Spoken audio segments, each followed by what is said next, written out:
Lucky Boys Podcast.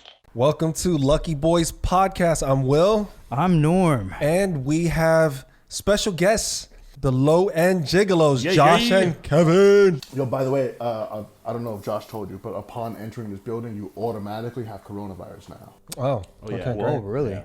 They let us know that the staff was sick. Well, we're Asian, so it's kind of like we have that. Oh. You have the antibodies already. Yeah, they already have the vaccine. We have the plasma. We're good. Like, We have the antigen. You want to take a break so you can eat your cream cheese? No, man. I'm I'm do this live on the air. Yes, I'm doing it live on the air because you provided the nourishment for me, so I appreciate Isn't there that. a name for that? Whether people like to listen to people eat now? Oh, Yeah. ASMR?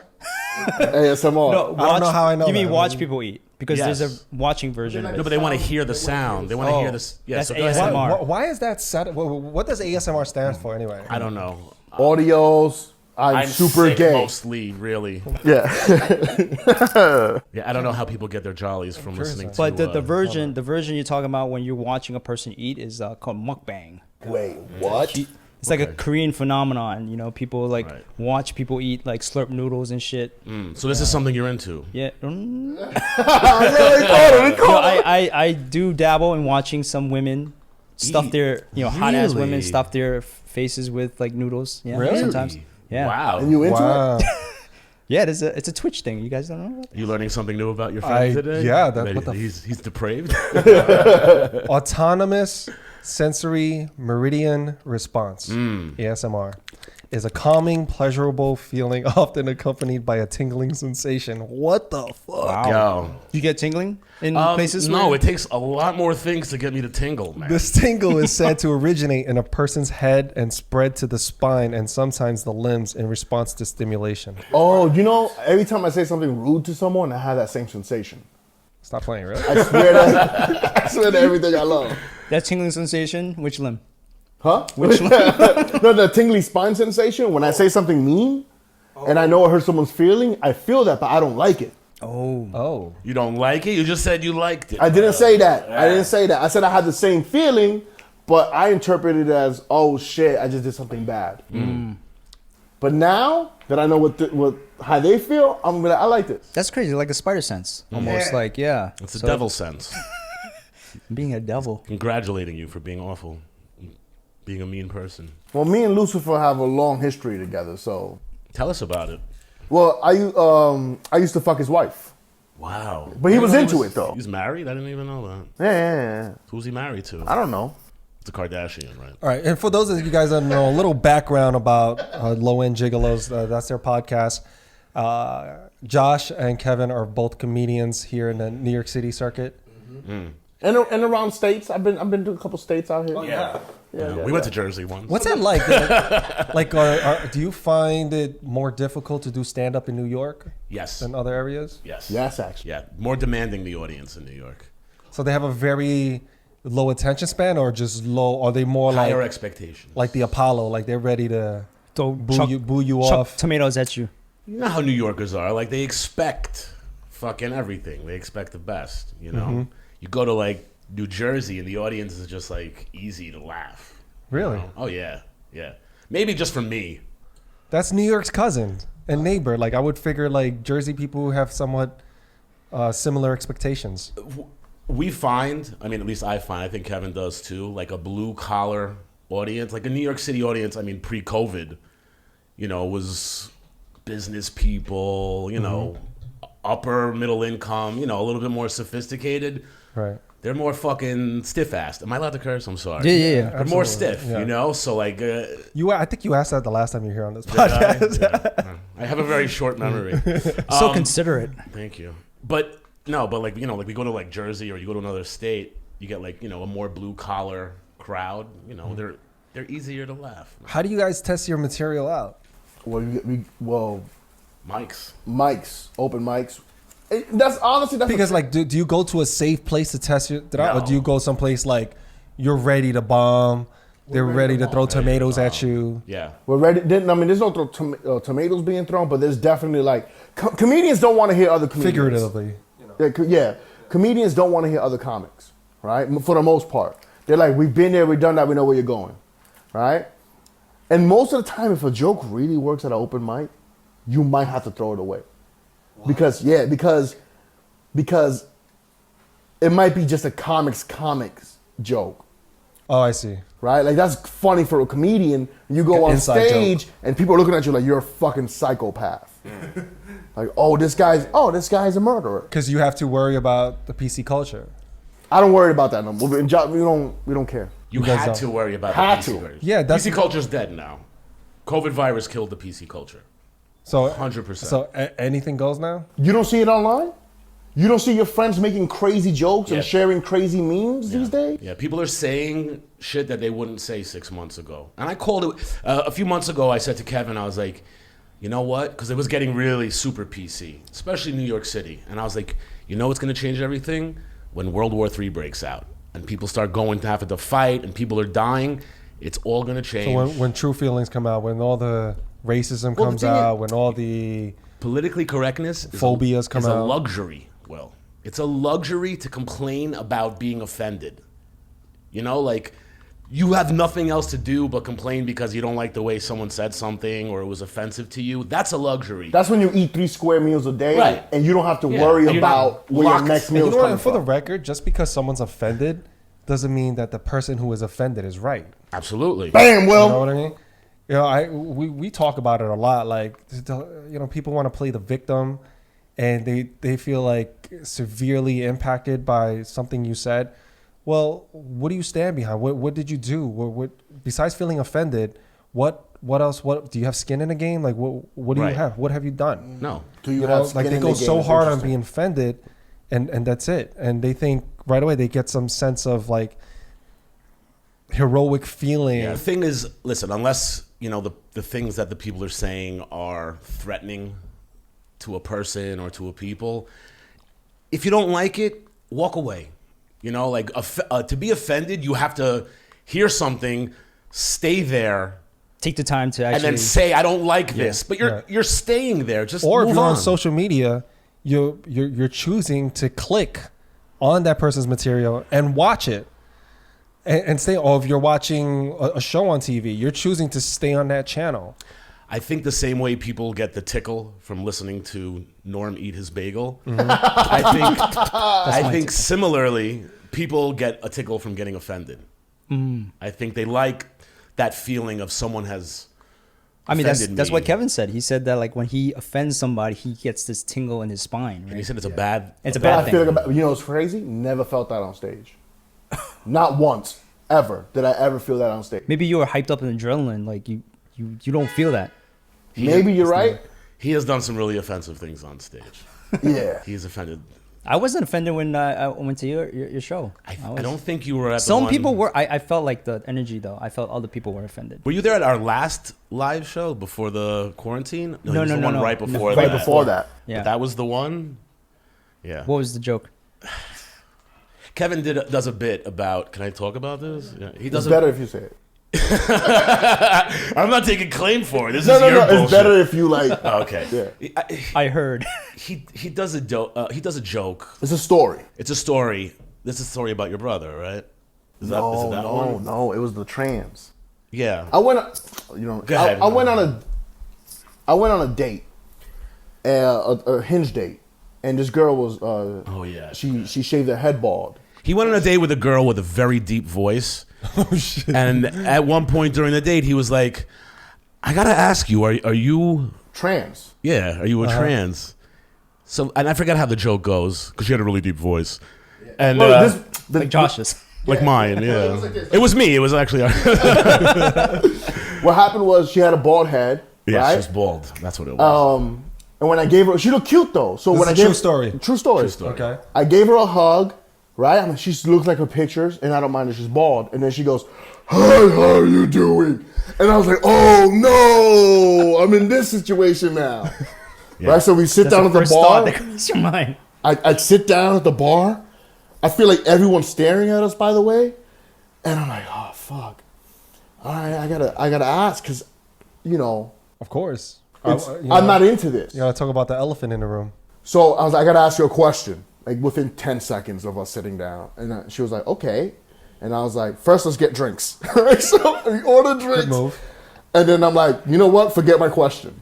right? Because I was like, we could have a drink, and I could just leave. I don't need to make her feel uncomfortable. Okay. And she goes, you can't do that. First of all, I don't even know you, and you went there. Whatever it was, I need to know. And I was like, are you a guy?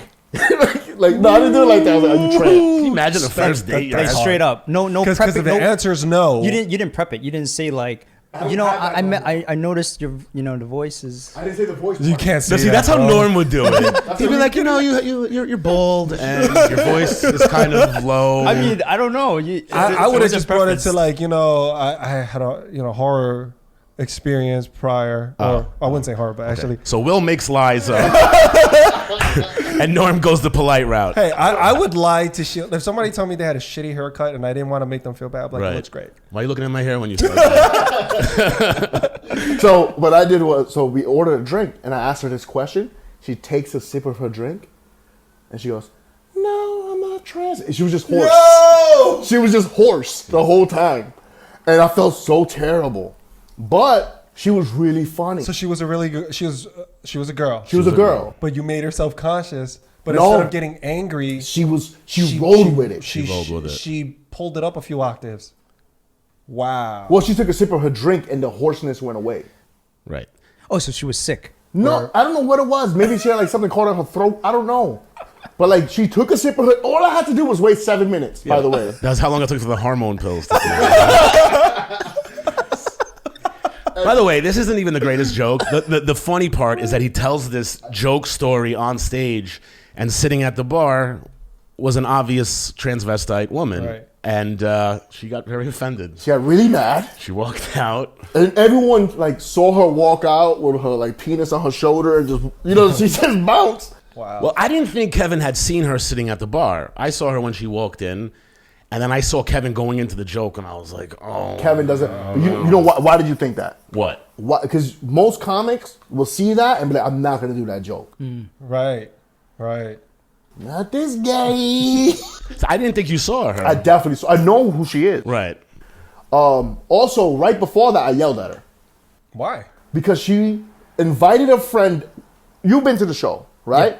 You have to go to the show. We're not interrupting anyone, okay? You have to want to be there to actually be there, right?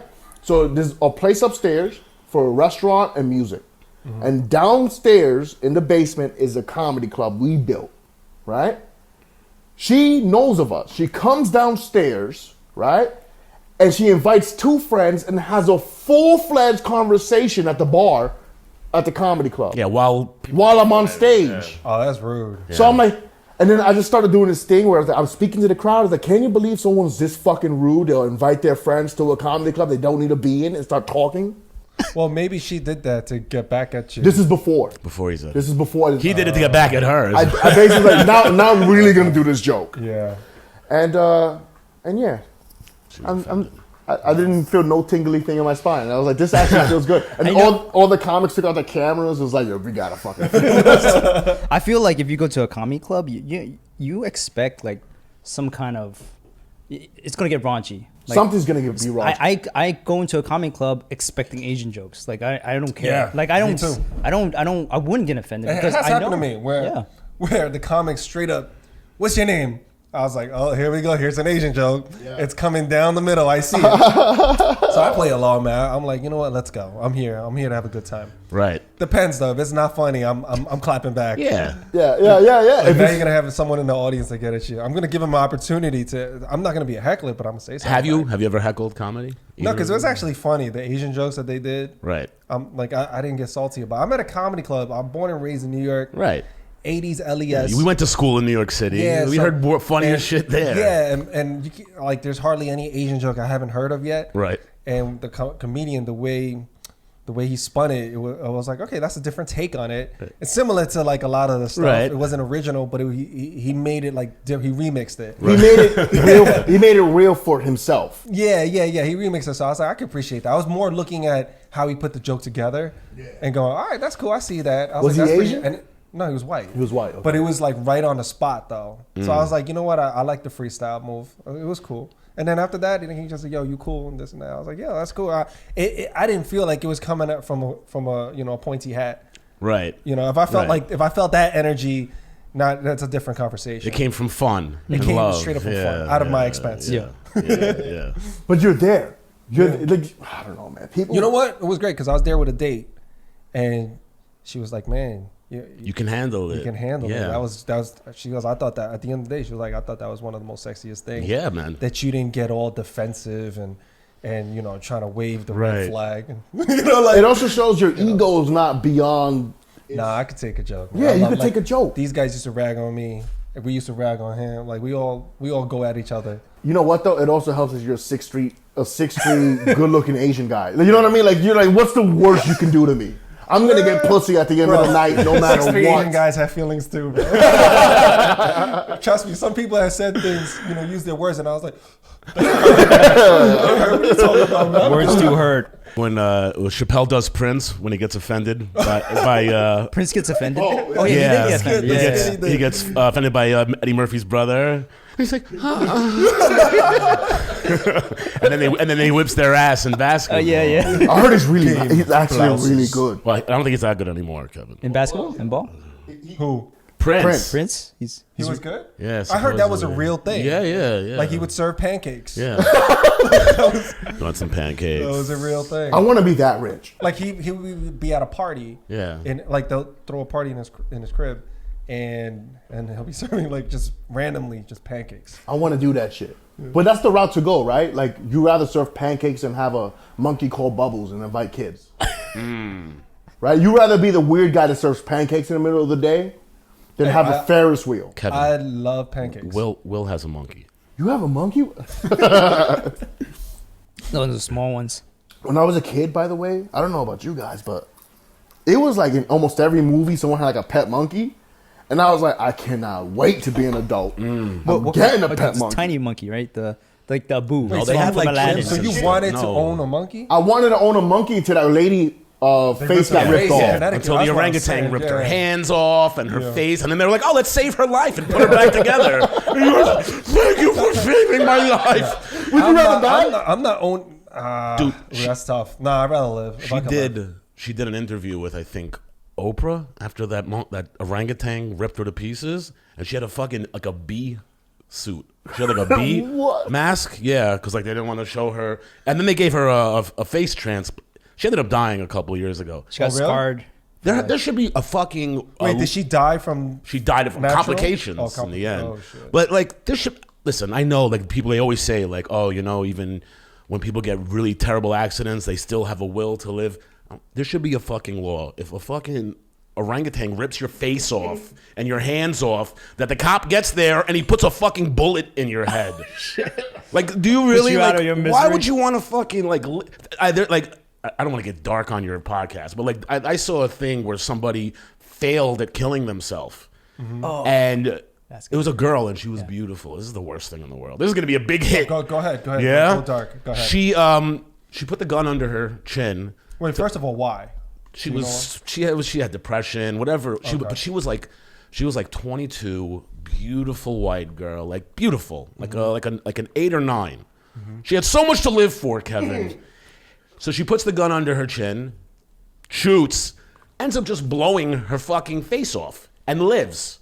Oh, And there was just nothing but like a hole and a tongue flap I saw hanging that on out. South Park. Wow. What? Was that on South There was Park? an episode of South Park, I think, where Britney Spears shot herself in the face, but she was still alive, and she just had this hole. I guarantee you that's where they got it from.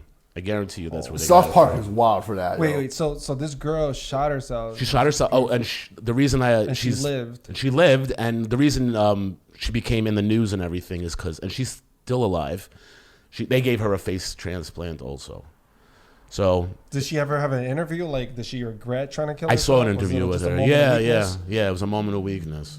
Yeah. Fuck, man. Mental health, man. It's such Yeah. a Shit, man. crazy thing. Well, like I told Kevin once quarantine started, I was like, you're gonna see, like, people are not gonna be able to, handle this for such a long period of time, and you see it. People are slowly. I've read an article today saying Starting to that crack. even police officers Absolutely. are really contemplating suicide, if not. Really? Yeah. Well, there was a guy. Why? Why is that? Because it's too much stress. man. yeah, I would imagine like They're already for stressed several out. reasons. They're stressed out. They're seeing a whole bunch of shit going down, and some things that they're, perhaps powerless to even make a difference. There was a guy, I read an article, this was like 3-4 weeks ago. I think he was working as a volunteer firefighter, and then he became an EMT, and he just started. Like, he literally just went on, and then the virus came out.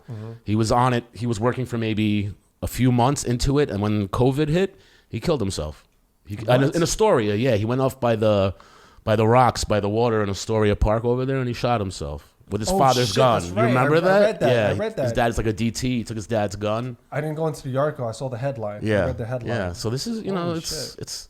So that's what it was about? It was about that. When this was at its peak, and people were like super paranoid, and like the hospitals were going crazy. There were. I remember reading an article. Initially, there was reports that they made a rule that for the EMTs who show up to your house, if they can't get your heart going again within like a certain amount of time, I think they had like 20 minutes, they had to just call it and leave. Prior to the coronavirus, if you're in your house, your heart stops, they would stay there, try to resuscitate you for as long as it took. So, these people are, they're living under this, life and death, constant death. So yeah, it makes them want to kill themselves. Just make sure if you're going to do it, you put the gun, in your mouth. Christ. Don't blow your entire face off. That doesn't even work like that. What do you mean? Putting it in your mouth? Doesn't work.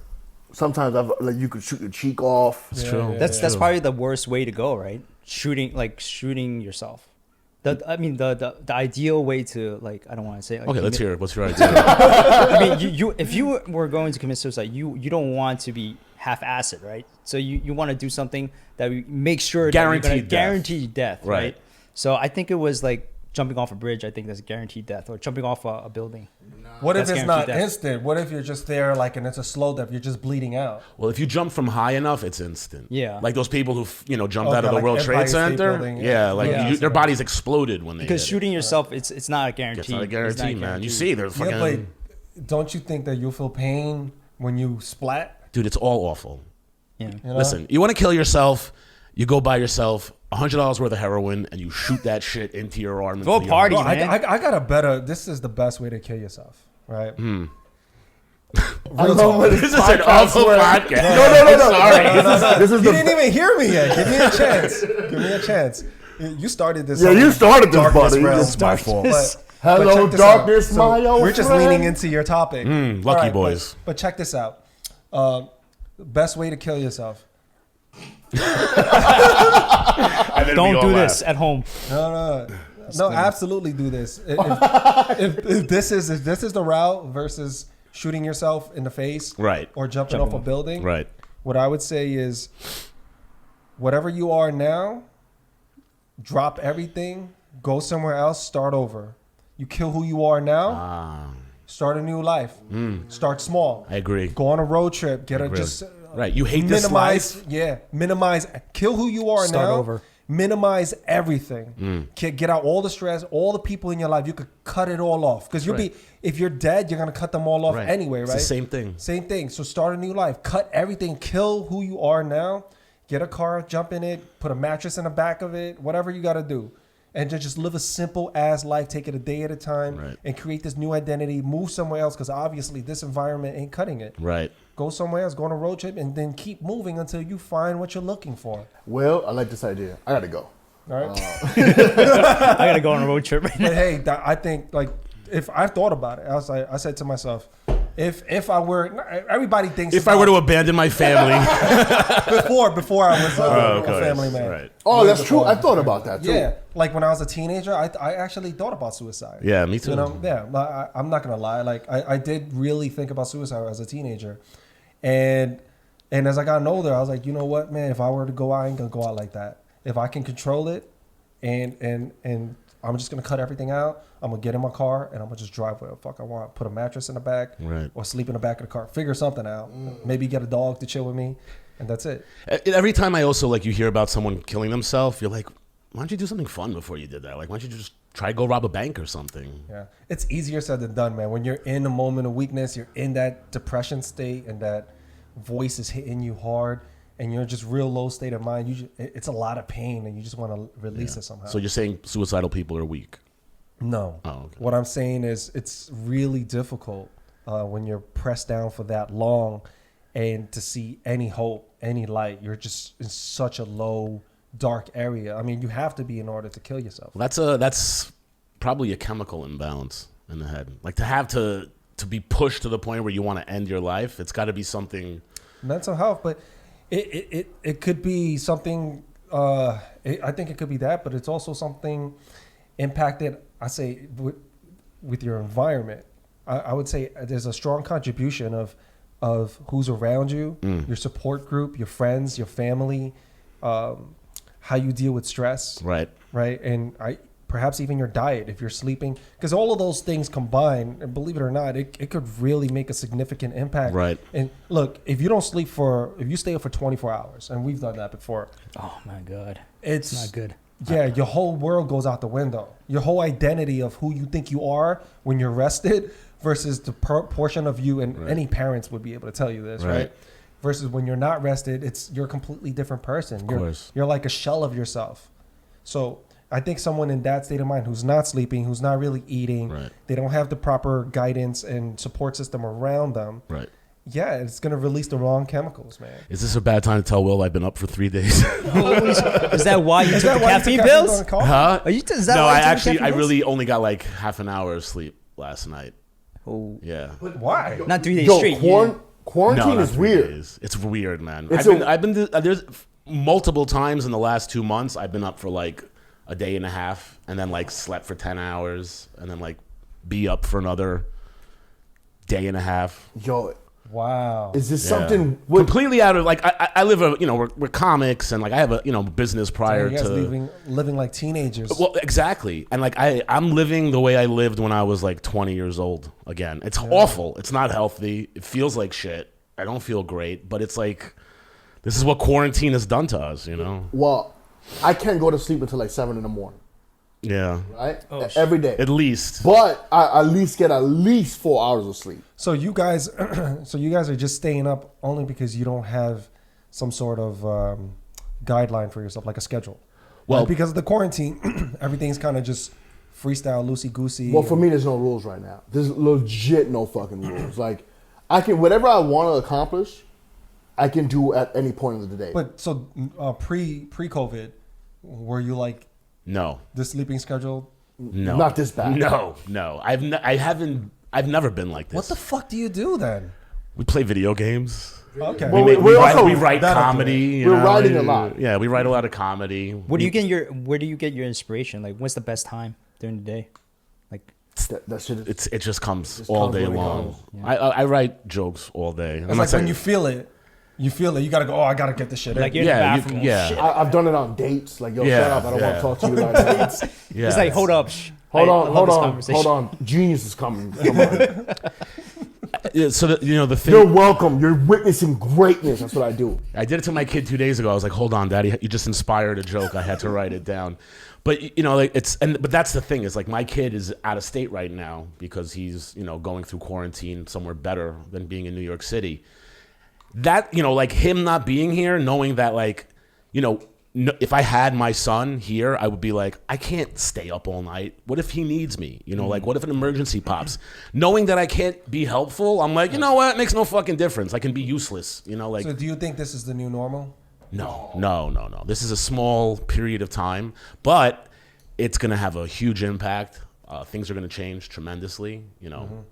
People, for a lot of people, like I told Kev when this started, I was like, you're going to see people are going to go into quarantine. They're going to be forced to stay in their house, and a good portion of them are never going to leave. They're going to be like, you know what? This is fucking great. Like some people actually enjoy being separated from society. It's tapping into the introvert. It's reinforcing the introvert. And like if they can work from home, if they can stay there, a lot of businesses are like, oh, it's cheaper for us to just keep you at home now. Right. The business saves money. They can pay you more. People can be like, yo, this is fucking awesome. I'll do all my work. Like our friend, our podcast mate, John Kaplan, he's like, this is the greatest time in my life. He got furloughed from his job. He's like, thank God. He's like, all I do now is he creates shit all day. He makes videos. He's got his green screen. He's like, this is a perfect life for me. And I think there's going to be, at least 5 or 10% of the population. Several others just like that. They're going to be like, fuck that. I'm staying home. That's going to be the new philosophy moving forward. But, like for us, we're extroverts, we're comics, we get I energy. want to be outside. Yeah. I love feeling people's energy. So how do you guys feel about the lockdown? Stinks. It's the moment we're Do you think it's overdone? at this point, yes. It's not overdone. I think it's overblown? improperly done. Improperly. Yeah. I think I think it's absolutely necessary to have some sort of quarantine, but it should be done in terms of high-risk individuals should be staying home. The elderly, people who have, preconditions, definitely staying home. The good portion of the youth, of healthy people with healthy immune systems, it'd probably be better off if, they went back to normal society and built the herd immunity like we were talking about before. Yeah. I think that would probably be better. What do you think? Well, it's like I got the vaccine already. It doesn't make a difference. Yeah, it was imported already, a long time I ago. got my connects. No, it's I don't know. I hear so many different things, and this is what Kevin and I were kind of talking about. We were touching on this earlier, but I was one of the first ones to kind of freak out about this. And, I have a family, and so it's my job to protect and provide. So when I found out that I first heard about this in December, but I didn't really, deep dive into it. It's the holidays, New Year's. Right. I'm busy being American, January hits, it's still like the numbers are growing in China, and it's like a big deal. And then they're going, yo, Wuhan. I didn't know what Wuhan was. And they're saying, well, Wuhan's a big city, and it's as dense and populated as New York City. If not more. There's like 21 million people in Wuhan. So I said, time out. What? So I started looking into it more. And then I see things on the news. And then I see some random videos of doctors and civilians. Scary. Then I said to myself, well, if it's that contagious and that many people are being impacted by it there, which is no secret, then I'm human too. It doesn't matter if you're from Mexico, China, Korea, Italy, Canada. It doesn't matter. If a motherfucker take a plane and comes here, or someone went to go visit there and went to another country and then they're spreading it. And so I said, it's gonna hit here, man. It's common sense. So I started getting masks, food, supplies, everything ready. By the end of January, I was already prepared. And when it hit, we were discovering more about it, and I was like, oh, shit. And then quarantine, and things started getting serious really fast. Very fast, yeah. Okay. So from that point on, when we started getting more confirmation from WHO, CDC, the government, politicians, presidents, governors, right, of the state, and doctors, now I'm hearing so many different things from the same people, right? Oh, a mask is not going to help. The droplets can still get in the mask. And then they go and say, hold on, you got to wear a mask. It significantly helps reduce the odds of you getting COVID. Right. Now I'm like, okay, so which one is it? Yeah, which one is it? Then it's like, well, it also it can stay in the air for 3 hours. Right. And then you just tell me. Right. I read an article that there's someone saying you can get it from a fart. So now, at this point, I'm going, you know what? If it could live in the air for 3 hours, it's not like my kids go to school, and we're not going to realistically, like, how long should I be scared then? Come on, because I'm scared. Right. I'm prepared. So you guys did, the message has gone through. I'm officially scared. I need to hunker down. But how long? Right. How long am I supposed to live in a cave? How long? Our very good friend, best man at my wedding, his aunt, 70 years old, God bless her, stayed at home this entire time, did everything she was supposed to do. Everything. Got the gloves, the mask, didn't go out for shit. Fully stocked at home. The only time she went out was to throw away the garbage down the hall. She lives in an apartment building, right? She ended up being diagnosed with COVID. What the fuck? Yeah. Respirator, whole nine yards. Shit. Yeah. She was. And then when you get into the ventilator? Yeah. Ventilator. Oh, ventilator. Yeah. My bad. Yeah. So then that broke everything for me. I was like, well, if she can get it throwing away the garbage, then I have no control because I'm throwing out the garbage. I'm going to the supermarket, restocking. You don't have a choice. Yeah. So I'm, at this point, I'm saying, you know what, I'm just gonna go jogging. I'm gonna go on a hike. That's it. I'm gonna go out get some sun. Right. And that's it. I'm not being an asshole like coughing and spitting everywhere, but I'm. Well, even that was so for me. That's what I think. That's just me personally. I could understand if someone has high anxiety and saying everybody needs to be indoors. I get that. I totally get that. I support that, man. No knock on you for that. Right. I have a different experience. Right. I have a completely different experience. It's just that they're not going to come up with a cure anytime soon. They said it. Yeah, Everyone 18 knows. months, 12 to 18 months. Right, and that's considered fast tracked. Yeah. Right. So if they don't have something, and another note about that, if someone, they're also saying you can get reinfected. So if you have a vaccine, how much is, and you can get reinfected even though you had it already, then isn't that what the vaccine does? To put that in you in the first place? So right. That's what I'm saying. Like, look, man. And then this thing, if I'm going to get it, then I might as well like. And the thing is, there's a probability that it can mutate, Yeah. and then you have a vaccine, but the vaccine doesn't work anymore. Just like every year, you have the flu shot. They come up with a new flu shot every year because it mutates. Right. It's a different strain. What am I supposed to do when they open the cities back up and you're supposed to work? Am I supposed to be scared and not going to work now? Yeah. And I can't provide for my family now? No. You know what I mean? So at this point, I'm just like, look, everything's starting to open back up. Yeah. I got to get out. Yeah. I got to get out, man. So that's my take on it. Like, I can't be scared forever. Like, if they're opening everything back up, would you be like scared to go into a crowded cafe and shit like that? No. You'd be cool with that? No. But also, no one's wearing a mask. No If one's doing it shit. can, if it's like real facts that it can literally like be in the air, the particles for 3 hours, you don't stand a chance. We already discussed this. We're suicidal here. So what the worst case scenario? We get. I'm gonna throw myself in this crowded room with no ventilation. I will say that because of this, I do wash my hands more frequently. Okay, That's a good thing. Like I mean, none of us overall. shook hands when we met together. We Right. just Did the bumped elbow bump. elbows. Yeah. So it's like it's changed some of the things that we normally do. Yeah. That paradigm has shifted, and I think that's going to be the new normal. Yeah. Until we go like perhaps a decade where Nah, you're everyone forgets bugging. about this. Yeah. Yo, man, Kevin's like, no. I man. refuse to wash my hands. I think it's too much. So I think you- it's too much. How about when you wet your butt? Without it. Who wipes their That's why I have such a good immune system. let it- I'm you telling leave you, it like crusted. for example, like work from home, that's gonna be a new That's going to normal. be a new normal. There's gonna be I'm telling you, the paradigm has shifted, and Also, everyone has the internet, right? I don't need a guy.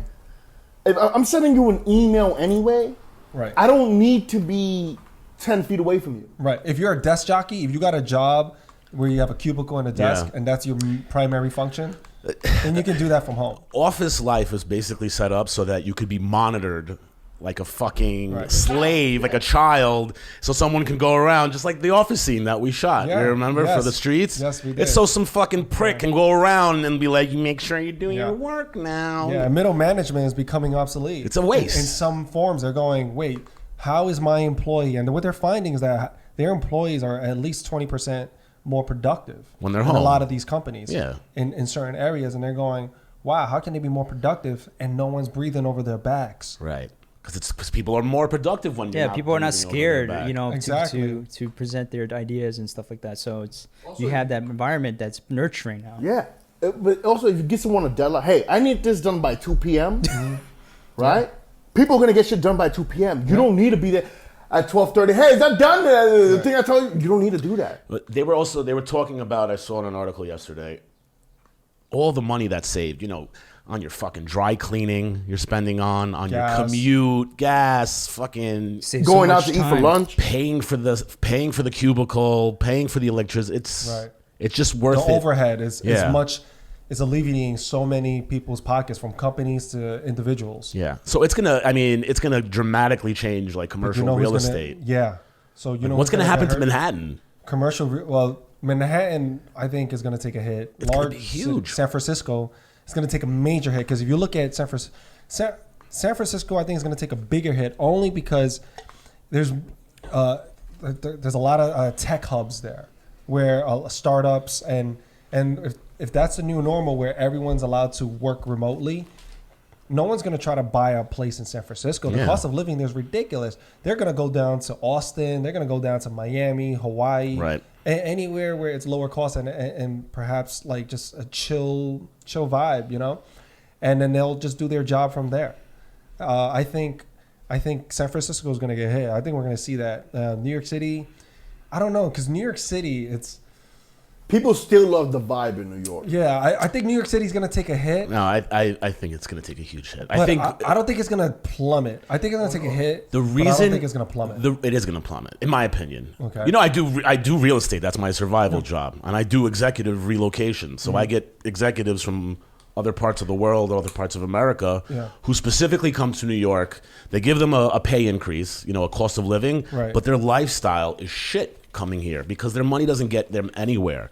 You know, so somebody who can afford, you know, $3,000 for rent every month, in another state, they get the same exact apartment for $1,000. So then they come here.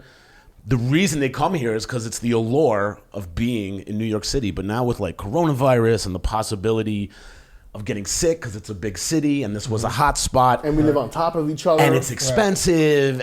It's if COVID disperses and it becomes like part of something that's very normal to us as a society, right? Where we just look at it like, okay, it's a flu. Oh, he has a flu. Oh, he has COVID. Like when it becomes like that type of level of thinking in our society where we're not afraid we have a vaccine, we have shots you can take, whatever it is, right?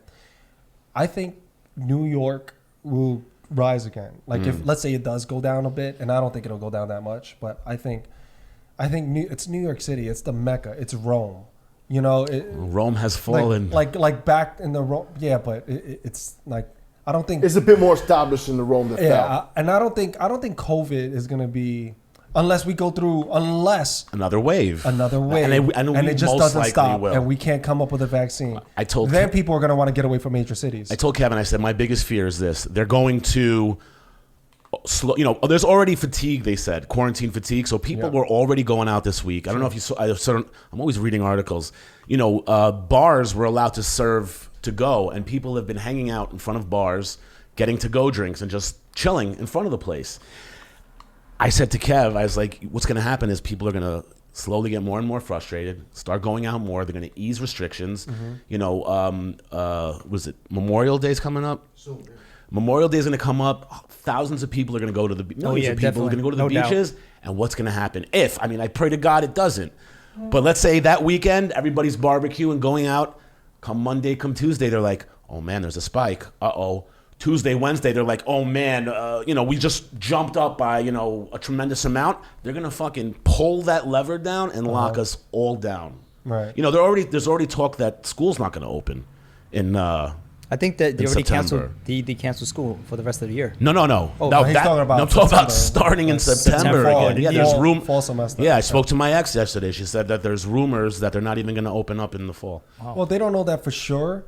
But if I'm a betting man, I'm gonna say that they may try to, like, let's say the summer comes and we don't have major spikes, right? And let's say the curve is like flat or whatever, and we're not seeing anything crazy.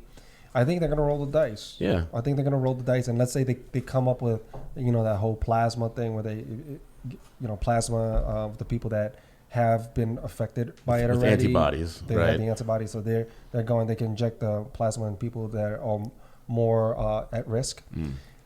Then if they have things like that where we can somehow have some sort of defense against it, right? I think that they will try to keep things moving because at the end of the day, money is going to talk. Think about all these universities and schools charging just an insane amount of money. Insane. Like education is so expensive. From private schools to Ivy League schools. Yeah. Now, especially colleges. You think, you know, if like your kid, right? Or yourself individually, if you're taking out loans and you're looking at whatever, $50,000 a semester, whatever it is, you're going, I'm taking these online classes and this is what I'm paying? Yeah. Get the fuck out of here. Like right away, I think that'll be the end of universities.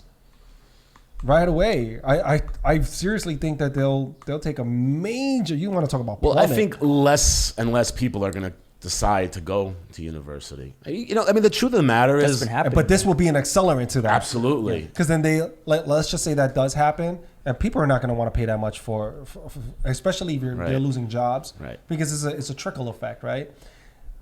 People are going to want to save money, and they're not going to, and they're going, if I'm paying this much for education, where's it going to take me? I mean, I could literally Google this stuff or get some of these assignments on my own, right? There's no one actually giving me one-on-one mentoring like the way I need it. Right. So if that happens, it'll accelerate the whole process, to your point, with schools.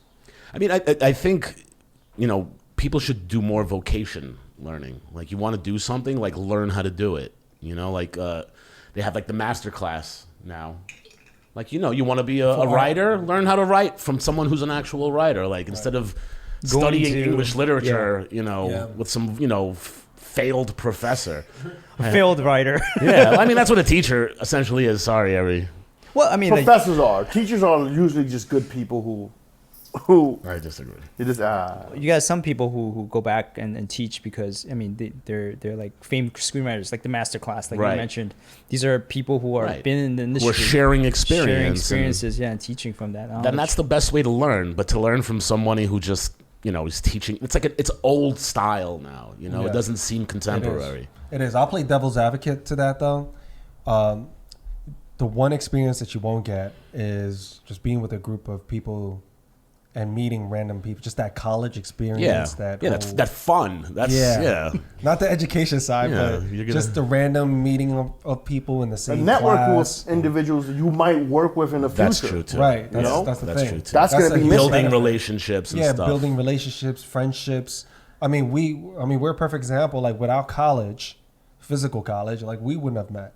Right. Even though we grew up in the same neighborhood. Even though we grew up like a couple blocks away from each other. Yeah, that's crazy. I never saw him. I mean, keep in mind, we live in New York City. I mean, and we did different things. So without college, I would have never met him. Well, my kid is 7, but, he's already, because of the quarantine, he's separated from all the kids he was in class with, We're raising, a new generation of kids who are basically the only communication he's getting is over the internet. It's like your people are missing out on that interpersonal building skills, but then again, if there's no office that you have to work in anymore, I guess you don't really need to do that. Selfishly speaking, like, I just don't want to be a teacher next semester. You know what I mean? Like, I really hope, like, I'm teaching 2 kids right now, and it's hard carrying a full-time job. Let me ask you a question. I'm going to ask you a question. I hope you don't get offended. Shoot. Are you teaching your kid like, oh my God? Are you a man? No. Are you teaching your kid and you're like, oh my God, this kid's a fucking idiot? No. Man. No? You don't feel that ever? That's the way I was taught. I was the idiot. I was an idiot, like, in the way I was taught and my responses to it. Just because I didn't give. But how old are your kids? I don't do that. 5 and 3. 5 and 3. They're turning 6 and 4 like next month. But no, man, my oldest. She's bright. She's very smart. When we do the online classes, man, she kills it. Yeah, she kills it, and she takes her time. She's like, "Oh, I want to write it." She's real extra with everything. So she'll be like, "Oh, let me do this in different colors." I'm like, "You got the right answer." She's like, "Nah, that's not enough." Like, she wants to make it look super nice. Will's like, "Wrap it up, B." School's over. I'm just like, let's get to the next lesson because I just want to get it over with. So, I could get, because time is finite. We're in New York City, right? And I still got to create, like, keep my productivity up with my 9 to 5, while being a father and while getting her lessons in with school. So I'm like, just like, oh, come on. But at the same time, I can't help but be proud and go, yo, I don't know where you got that work ethic from. That's interesting. But I love it. Not from me. But like, these are very important years, so it's detrimental. I mean, if quarantine goes really long, I mean, these are young kids. That's when you learn. We're talking about older going to college, but imagine, the first few years of you being. Yeah, it's formative. Yeah. Has your kid said anything to you? You're like, oh. They love it. They love it? They fucking love it. They love staying home. I want to stay with mommy and daddy forever. Like, that's funny. You gave your kid an Asian accent. They love hanging out. My kids are Asian. No, they can't even speak Chinese, or Filipino. Tagalog. No, they're fucking. I don't know. They're cool. They love it though. They love it, man. And we have a lot of fun though. Like, that's the one major benefit, upside to this quarantine, is that. Like, that's all I really wanted to do. Like, on the weekends, I'll tell them all the time, I can't wait till the weekends. But it's not because I want to go get lit like we used to when we were younger. It's just so I can have the whole day just hanging out with my kids, because it's like, you know, that age, that young age where they're never gonna be like that again. Because when they're teenagers or when they're a little older, they're not gonna like you. They're gonna hate you. Yeah. No, not because like you're not a good dad, but just I'm not cool. Like they're gonna worry about their friends. Hang out with their friends. They're gonna worry about social media. They're gonna worry about all this. You know what's crazy? If this, let's say the trajectory that is, they're just gonna have to be homeschooled. You're gonna be their friend. I'm already their friend. I love it. Yeah. I love it, man. I love this whole, like, it's a blessing for me. I try to look at everything the glass half full, and I mean, you see it when you come over my house. I mean, I love it, man. I think that's the coolest thing about the new parents, like you guys, right? You guys love your kids, right? When I was young, no one liked their kids. Everyone's like, oh, this fucking guy, I want to drink right now. I want to go like. And my parents are fans. I was pretty energetic, hyper. Oh, so you're blaming yourself. You're blaming yourself for your own parents. and then you wonder why he was suicidal. He was an awful, stupid kid who never did the right thing. It was a different time, though. You gotta like realize the culture was different. Yeah, the culture was different, man. And we came from very humble beginnings. So you know, they're working 24/7, and then when they come home, they just want some peace and quiet. And you got these fucking kids, you know, just breaking things, and can't wait till dad gets home. Yeah, so I get it with some empathy, and I get it even more now that I'm a father. Whereas before I didn't really get it. I used to blame them a lot for stuff. But now I'm just like, you know what? I don't know if I would have done any better in their position. At that Think time. about it. I'm an immigrant coming to this country. Right. My skill set is very limited. So so I'm being pushed into like one of two industries. Right. You know, become my own boss or work like every little piece. Like if I put this thing together right here, this fabric, I put this string in there, that's like 2 cents. So I got to do a whole bunch of them. Right. So for Asian parents at that time, it was either, for the most part, immigrants, when they came at a later age and they were very limited, it was either the fathers would be restaurant workers, or they opened up their own restaurant, or the mothers would be seamstresses. And that's at that level of income and that class. Right. It's a lot of work. It was very limited. So, and both those jobs are not easy, and both those jobs have long, grueling hours. Yeah. And let me tell you about those sweatshops. Like, it is straight up a sweaty. Sweatshop. Yeah, it's hot. There's no air conditioning. Yeah. There was, like, when I went to visit my mom in these sweatshops, there was no air conditioning. During the cold winter, there was no heat. Wow. There's none of that. The air in there is shitty. It's loud as chemicals fuck. And shit. Chemicals.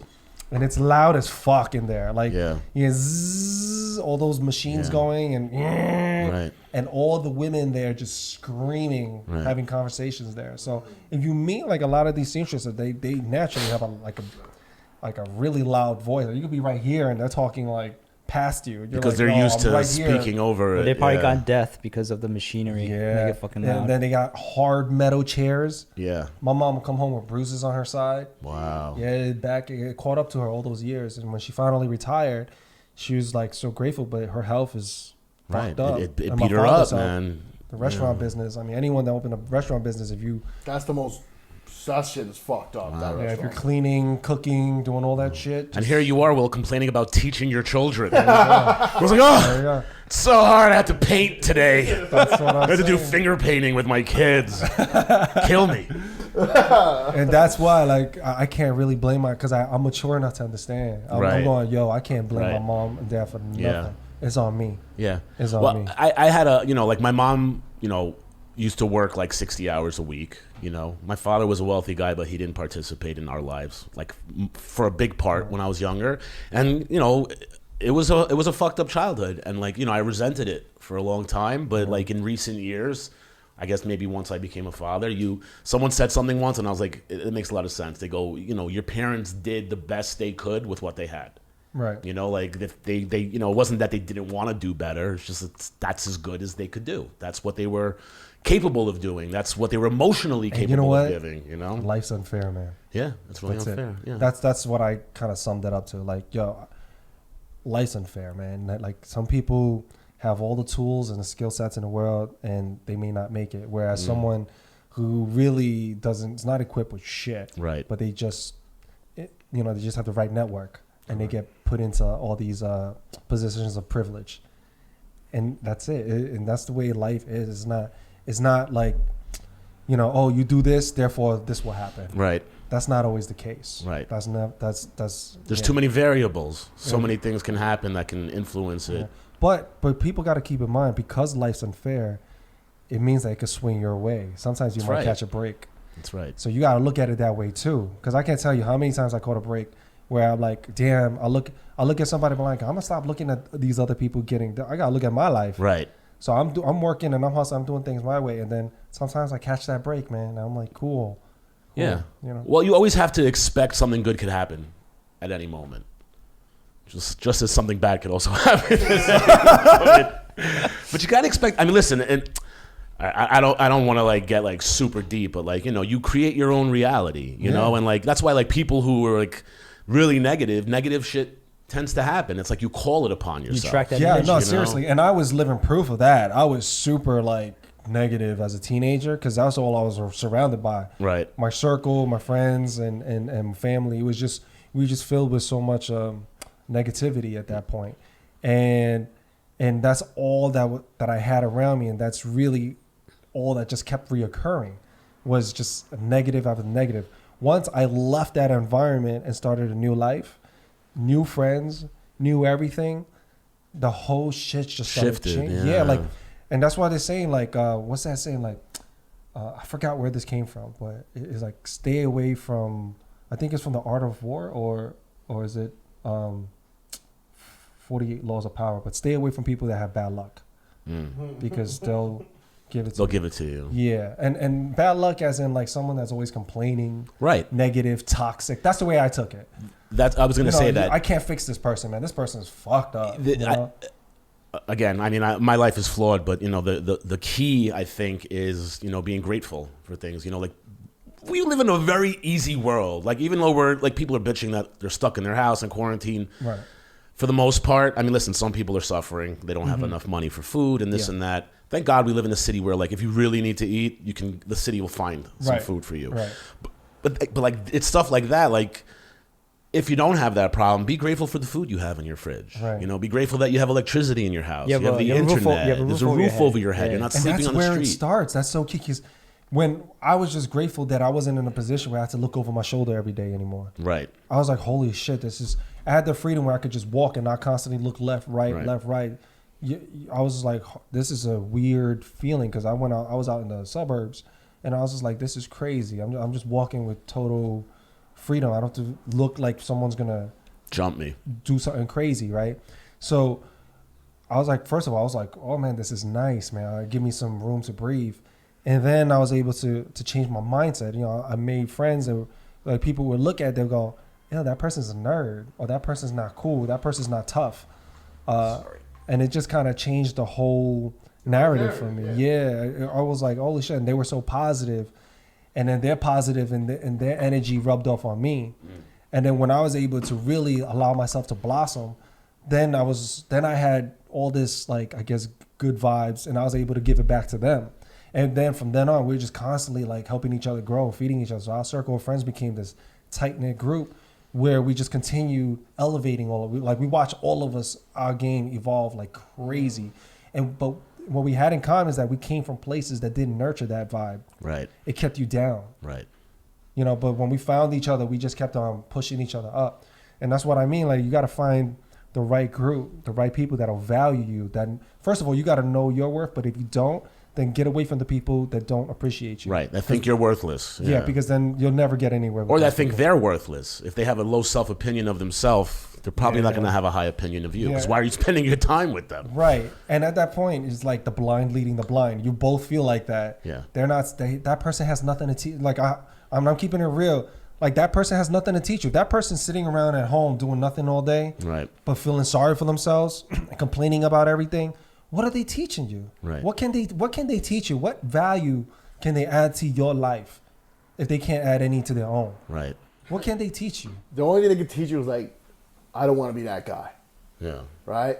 What not to do. Yeah. What not to do. Like, you ever have I had a buddy who would call me every fucking couple days with some wild shit that, like, it made him seem like his life was, like, not worth living. Mm-hmm. And I was like, hey, buddy, how about you tell me something good that happened to you? Did you eat today? Was the food good? Yeah. Was that not good? What happened that was great for you today? Right. Can we talk about that for a change? Yeah. Did you have a beer and was happy for a second? Like, is everything gloom and doom for you? Right. You fucking loser. Was there any point like you knew like, yo, this guy is like dragging my mood down? Yeah, I told him. Yeah. That's when there was a point in my life where it's like I stopped worrying about how a motherfucker might feel if I'm being real with them, right? As long as it comes from a good place, I operate from a place of love. Right. So if I said it to you, it's because I said it with love. Right. Now, if I'm ever wrong and you call me out, I can also accept, oh, you know what? I was fucked up when I said that shit. You're right. But most of the time, I do it with love, and I don't feel no harm. I don't feel no ways about it. Right. Right? So the moment a motherfucker, I feel like he's bringing me down, I just call you out. Like, yo, what are you doing right now? We're having a good time. Yeah. Let's continue having a good time. Yeah. Right? Or all right. One of the biggest things when I was I had a lot of homies that was like whenever we were in a group of people and like we're all vibing and they were not good at getting girls or some shit like that, right? Mm-hmm. And they will do some shit. The reason why they weren't good at getting girls is they would self-sabotage every fucking time, son. They couldn't close. They couldn't and they'll do some shit that's like, why did you... Like, hey, I'm a loser. Did you know that? Yeah, why would you say that to her? She had no idea you were a loser. I have a tiny little penis. Yeah. Why did you mention that? She had no idea. That's how I lead. Really? Yeah. Hey, I have a very tiny penis. By the way, you shouldn't do that. Oh, well, you're married. It doesn't matter anymore. Your penis is useless at this point.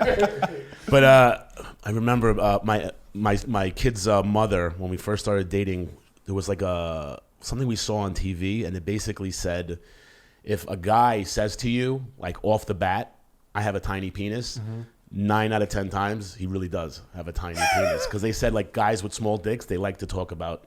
Really? Yeah, it's like something like they have to disclose it. Yeah. Because they don't want us, like, surprise you with their pinky finger. Oh, okay. So they go, if a guy is talking about his 9 little penis, out of 10 times. like 90% of the time, the guy probably has a tiny penis. I've actually like, before my penis was useless, Josh. Right. I was active. I've actually, I think you heard it too. Like when we used to throw parties at our house all the time. There's like tons of girls that used to come over, tons, right? We're the house. We were the house. Okay. This is in college? Yeah, College. Yeah, Was it a fraternity? Yeah. What's your fraternity? The house. But we can talk about that. but it wasn't really routed because our fraternity. It was just because of us. Like we just loved throwing parties. Okay. Man. So we would throw parties that wasn't even like fraternity related. Right. We were just there, bonfires, barbecues, liquor. What school music. did you guys go to? SUNY Buffalo. Okay. So yeah, it's party school, man. We had at that time. Cold as fuck, but beautiful during summers. But it's beautiful during summer. You know, SUNY Buffalo was originally constructed to be in Miami, and that's what, How could it be in Miami? It's called Buffalo. No. The campus build. Doesn't SUNY mean shut state up, of stupid? Yeah. Let Kevin speak. State University. The fucking the way it's constructed, those plans were supposed to be for Miami. So they took the blueprints for the building. That's why you guys got crazy wind tunnels and shit like that. Right. Oh. Yeah, but why would Miami have crazy wind tunnels? Because it's windy there? No, they just want. It was constructed for like a more fucking tropical area. But it wouldn't make sense for it to be. I mean, I'm not an architecture, but it wouldn't make sense because if they had all those underground tunnels that we had in Miami and a hurricane goes there, like it's all gonna flood out, right? When all that water pushes inland. I could be confusing. Yeah, you need. I mean, we thought that they built the tunnels because it gets so like it's so much snow that you know, it will kind of come down. That is why they built it. And then he built it for us to actually, school won't close. School you know won't close what? because of a big hurricane. I said that fact with true belief in my heart, and I'm gonna stick to it. Okay? We called you on it. Back to small penises. So you're at a party. But you know what? Just out of whatever, I actually said that a couple of times, and they were just like, all right. They leaned into it. They were like, okay. Oh, you had a small. Oh, they were like. They weren't like they look, because we were just fucking around. I was like, yo, I got a fucking massive hog. Right. Versus going like, just for I have a very small dick. Like, and it wouldn't be random. It would be like when it's appropriate, like when the conversation would kind of lean into like that way. But you're saying this to your male friends or to females at the party? We're like, there's girls there, and I just wanted to. I don't care any. I'll say whatever. Right. So we're just there live and we're just talking, and then like I guess somehow the girls brought up like penises and things and dildos, and they had this conversation. So they're like, "Oh, I bet you got Will got a big dick. He's 6'3", this and that." I'm like, "No, that shit is really small. It's comically small." They're like, "You got a size 13. Your feet size 13. You got a big dick." I'm like, "No." So they. I would just go against the grain every single. Oh, they like. Oh, you're Asian. You gotta really see. I bet it's kind of and that's when I go. No, I got a fucking massive hog. So you go the opposite way. It's gonna hurt. Like, like I would say crazy shit like that. And it works both ways. It's like when you go opposite for some reason, it works. Now they say, "I bet you got a big dick," and you go, "Yeah, I do." Then for some reason that's like ew. It's like a turnoff. Right. You can see them. They're like, oh, what the fuck? Like I never deny it. Versus if they say you got a little dick, and you go, no, I got a big dick. It doesn't sound right. It just it's about how you give feedback, whether it's true or not. I think it's like the delivery. You guys are comics, right? You could say a joke. And it can be hilarious. I could say the same joke, and it may not be funny at all. Right. Like I could write the same joke. I could write a joke that always kills. Right. Have you read it? And you're like, I don't know how this works. Exactly. So you got to teach us how to tell women our penises are small. It depends. You got to feel it. You got to feel the energy of the room. Did they want a small penis, or did they want a big penis? I don't know. What do they want? You gotta feel. All right, hold on. I actually spoke to a few girls, and they said that they have their run-ins with like massive penises. Kevin has a massive penis. All right. So they would say like, their reaction is, what am I supposed to do with that? Right. Like they're not even the rumor that girls want big dicks. Like they always tell me like that's not true. Well, you know what they make if you have like too long of a dick? They make a bumper. So like it takes away 3 or 4 inches of your penis. So like you put it over your dick. Yeah. So like let's say you have a really long dick. You put this bumper on it. So like. Instead of going all the way in, there's a buffer of a couple of inches, 3-4 inches. There's a safety you could put on your dick? Yeah. Holy shit. It's a bumper. I need Are you sure it's not a sex toy? No, it's there for the exact scenario you're talking about, where it's for a girl who can't handle that long of a penis. Holy shit. Yeah. Is that for real? It's 100% for real. What's it called? I have no idea. It's called a bumper for the dick? It's basically like it's a bumper. You slide it over your penis, and it adds a bumper of about 3-4 inches, so that if you have a really long dick, it just stops. It's not unenjoyable for her. Yeah. Wow.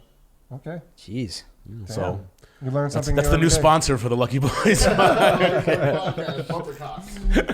right, and Kevin, you had something you want to share. We all seen crazy people send us some wild shit, and like they're very aggressive about how much they either like us or hate us. You know, and we've all dealt with those kind of people. But what I'm saying is, we're all three, like artists especially, are like 3-4 steps away from being as crazy as that person sending that DM, right?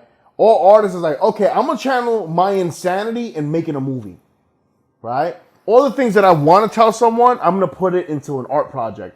These individuals, just for some reason, never picked up a pen. They don't have an outlet. Yeah. They don't have an outlet, so they're like, they're forced their fucking crazy energy on you, right? Like in quarantine, what I notice is sometimes I have this manic energy that I usually can get rid of going on stage, right? And then what happens is my buddy will FaceTime me randomly, and I'm like fucking speaking at 1,000,000 miles a second because I have all this pent up energy. Yeah. And then I've noticed it vice versa, where like a buddy would hit me up or she would hit me up and she's like talking 1,000,000 miles a second. It's like, holy shit, this is very manic energy. And then sometimes it's hard to fucking even stop them, you know? But we all have that potential to be that crazy person. We're a little crazy.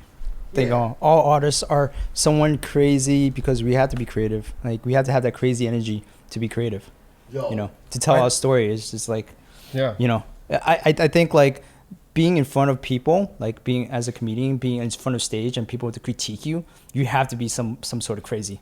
A little bit. Yeah. A little bit. There's a little bit of I don't want to say narcissism. I think that's the wrong word. You're an attention seeker. If you're on stage and you want to be the only person talking, yeah, you're an attention seeker, buddy. If you look at it like that, I look at it as another way. I think artists, creators, I think they have an itch, and it's to scratch that itch. Now, if it's because of they want to be the center of attention, then fine, that's an itch. More power to you. Yeah. But if it's just a creative outlet that you need, you want to tell a story, right? You want to share something that you have personal to you, right? Or you want to share your pain, but in your sense, you want to twist it to something that's comedy. Then it's I think it's something that the world needs, and I think that's dope. Yeah. I think when it comes from a place like that that's so honest, and you got a genius that's able to spin that craziness into something else, right? Translate it to the world and go, oh shit, and help them understand through a different set of lens that they may not have through your lens. Then that's where the genius is in the creator, right? It's to be able to tell that story, whether as a comedian, an actor, or writer, whatever, filmmaker. If you're able to do that in a really strong way where people are impacted and go, damn, man, I felt that. I think, the first step if you want to be an artist is you got to have balls. You got to have guts. Because there's tons of people who are like, I can sing. I sing in the shower. And they might even have a beautiful voice. Or they go, I can draw. I'm actually a really good, artist. But they won't pursue that because, it takes a certain level of insanity to go, you know what? I'm so fucking good and it's worth everybody's time to pay attention to what I can do. And to do that, you got to be a little bit fucking nuts. That and people talking shit about your work. You have to be because willing. That is this is something that's very important to you. Right. You work so hard on it. Right. Right. Whether it's a movie, it's a script, it's a whatever, it's a performance, and everyone's critiquing it and they're shitting on it, and they're like, "Damn, they didn't love it." Fuck. Yeah. Fuck. Because at the end of the day, you do want people to accept like your work. Yeah. You want them to like it. Yeah. I think that's 100% true because that always feels amazing. But there's also, a portion of the artist that's a masochist that wants to fail and wants to hear how terrible it is. Because part of you's like, you know what? I really suck. I shouldn't be doing this. I need somebody. Like his back. I need someone. I need to go and do this in front of people so they can let me know that I'm not supposed to be doing this. Like part of that. And that's also when you kick into that next level, when you level up, and you go, you know what? I don't give a fuck. Right. I'm at that point where I just don't give a fuck. Fuck it. Yeah. I need this freedom to do what I want, and without giving a fuck about this, and that, controlling how I want to do this. Right. Well, it took me 30-something years to start doing stand-up comedy, even though it's what I wanted to do since I was a little kid. Because, my ego couldn't handle the rejection. It couldn't handle... Did you want to do comedy more than acting? That's all I ever wanted to do. Comedy. That's what I wanted to do. I mean, I wanted to, be an actor. I wanted to be a comedic actor. So, I did everything but for many years. I did improv comedy and I did sketches and off-Broadway stuff. But, what I really wanted to do was get on stage and tell jokes. But it wasn't until, I had a year, I think a year right after I met you guys, that my whole fucking life fell apart. I split with my ex. Right. My friend died. My dad died. My grandmother died. My cat died. I lost my business. It was just like the perfect storm. In like a 14-month, 15-month period that completely eliminated my ego, destroyed every aspect of normality. Did comedy save you? Well, the thing was, I was like, you know what? Now that I got nothing fucking left to lose, I have no ego left. I'm a fucking loser. I've lost everything.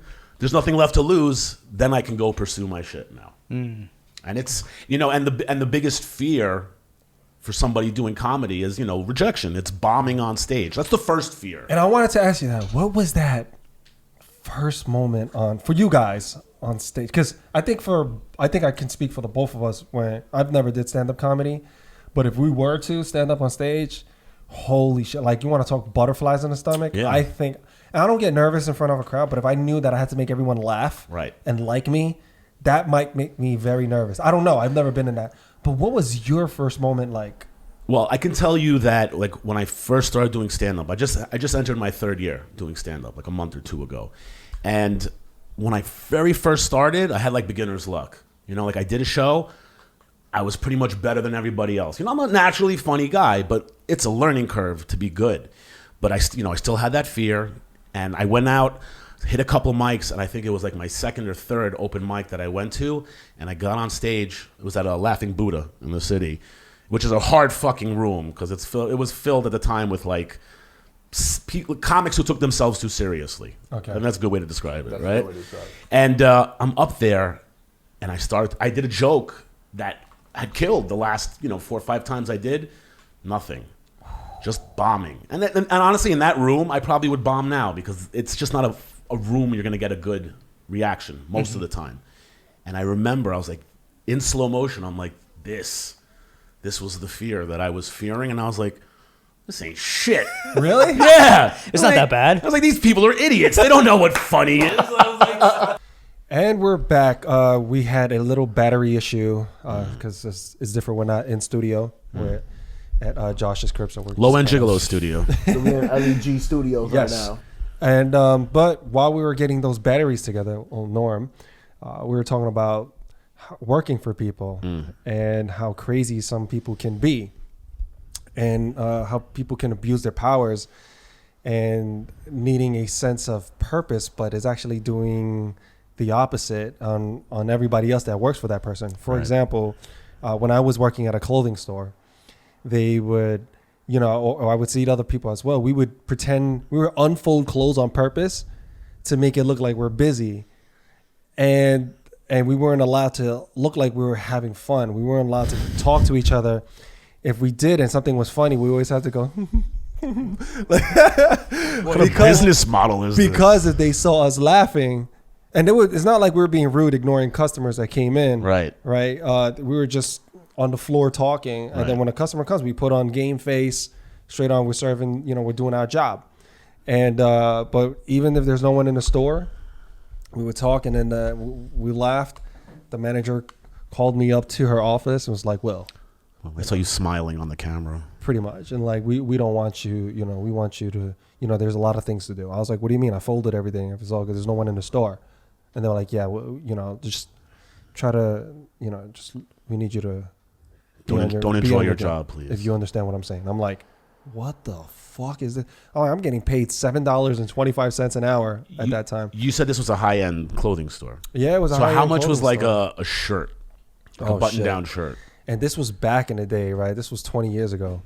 So this was back in the day. So it was a high-end shirt would be like $70, $80. Wow. And that's even expensive in today's in today's world. It's like 100 something. Wow. Yeah, so it was. So you were worth like a sleeve. Not even a sleeve. A few threads. A cuff. You had like a cuff. Threads, yeah. A seventh. Pretty it was much. a seventh of a shirt. Pretty much. How do you judge a man? But keep in mind, at 16, right? At 16, that was a lot of money for me. Yeah. Right. It was a lot.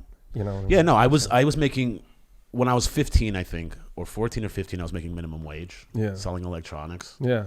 Yeah. And that's a lot of money, man. Yeah. Well, when you're not paying rent and you fucking... Exactly. Yeah. You could use that. You go, oh, man, you get to buy the games, the food. I mean, most of that went to like, potato chips and hanging out with my friends, pizza, jeans, whatever, like stuff like that. What I can't believe is when there's no lives on the line, how anyone takes any job seriously. I can't believe it. You're exactly right. Some people treat that shit like it's like life and death or rocket science. It's like, look, the way I see it, if you got to do A, B, and C, you get A, B, and C done, and let's say you get it done by noon. It's not our fault that you're so good at your damn job that you got everything done in the morning. Take the rest of the afternoon off. If you're working for me, like I'm not gonna. You did everything you're supposed to do. This is all I need. Good. If you want to do more ahead of time, then that's up to you. But I want you happy while you're working with me. Of course. You know what I mean? And not working for me. I want you, because I want to feel like even if I have a higher title than you, I don't want you to start thinking of me like I'm your boss. I want it to be a partnership. Teamwork. Because I want you to have as much skin in the game as I do. I want you to understand that this is very important to me, and that it's important to me that you're part of this company too. So that means that you're important. You're a piece of the company as well.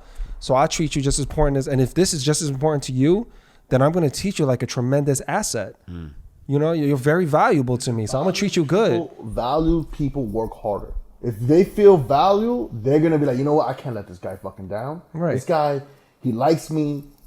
When I do right by him, he takes care of me.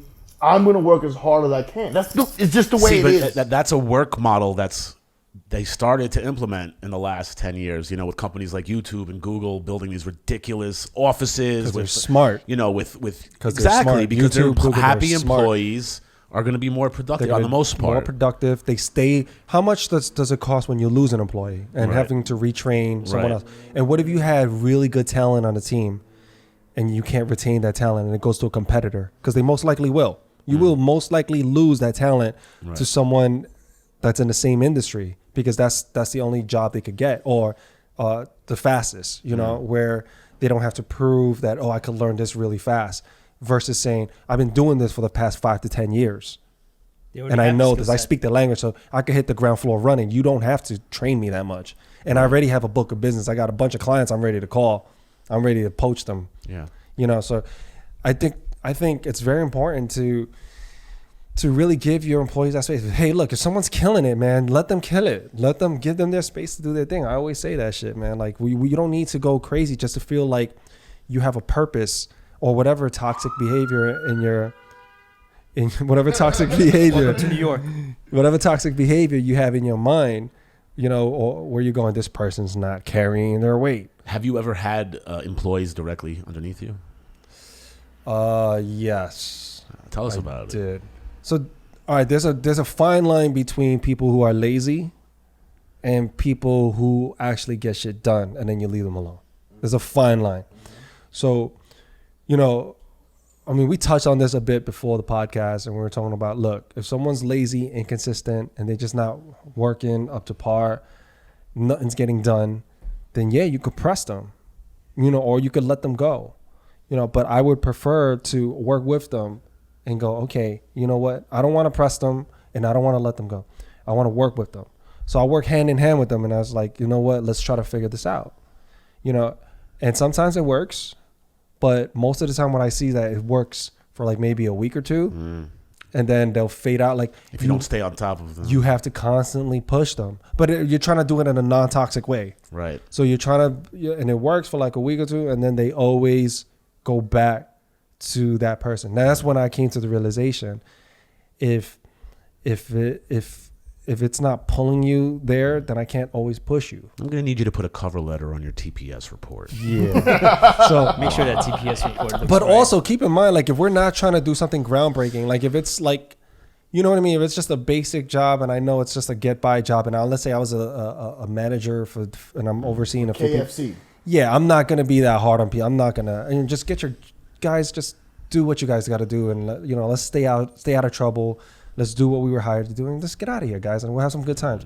You know, but when you have a team, like let's say you're filmmaking, right, and you're making a film, and then you're giving this person who's supposed to do, I don't know, pick something from editing or sound, right, and or scoring, whatever it is, right, whatever they do in post, or coloring, and that person just sits on it for a month, and you go, hey, what's going on? You left them alone. They're big boys, big girls. You're leaving them alone. You go, hey, what's up? And they're like, yeah, I really haven't gotten around much to it. Or when you sit down, then they start editing in front of you. Like, wait, what?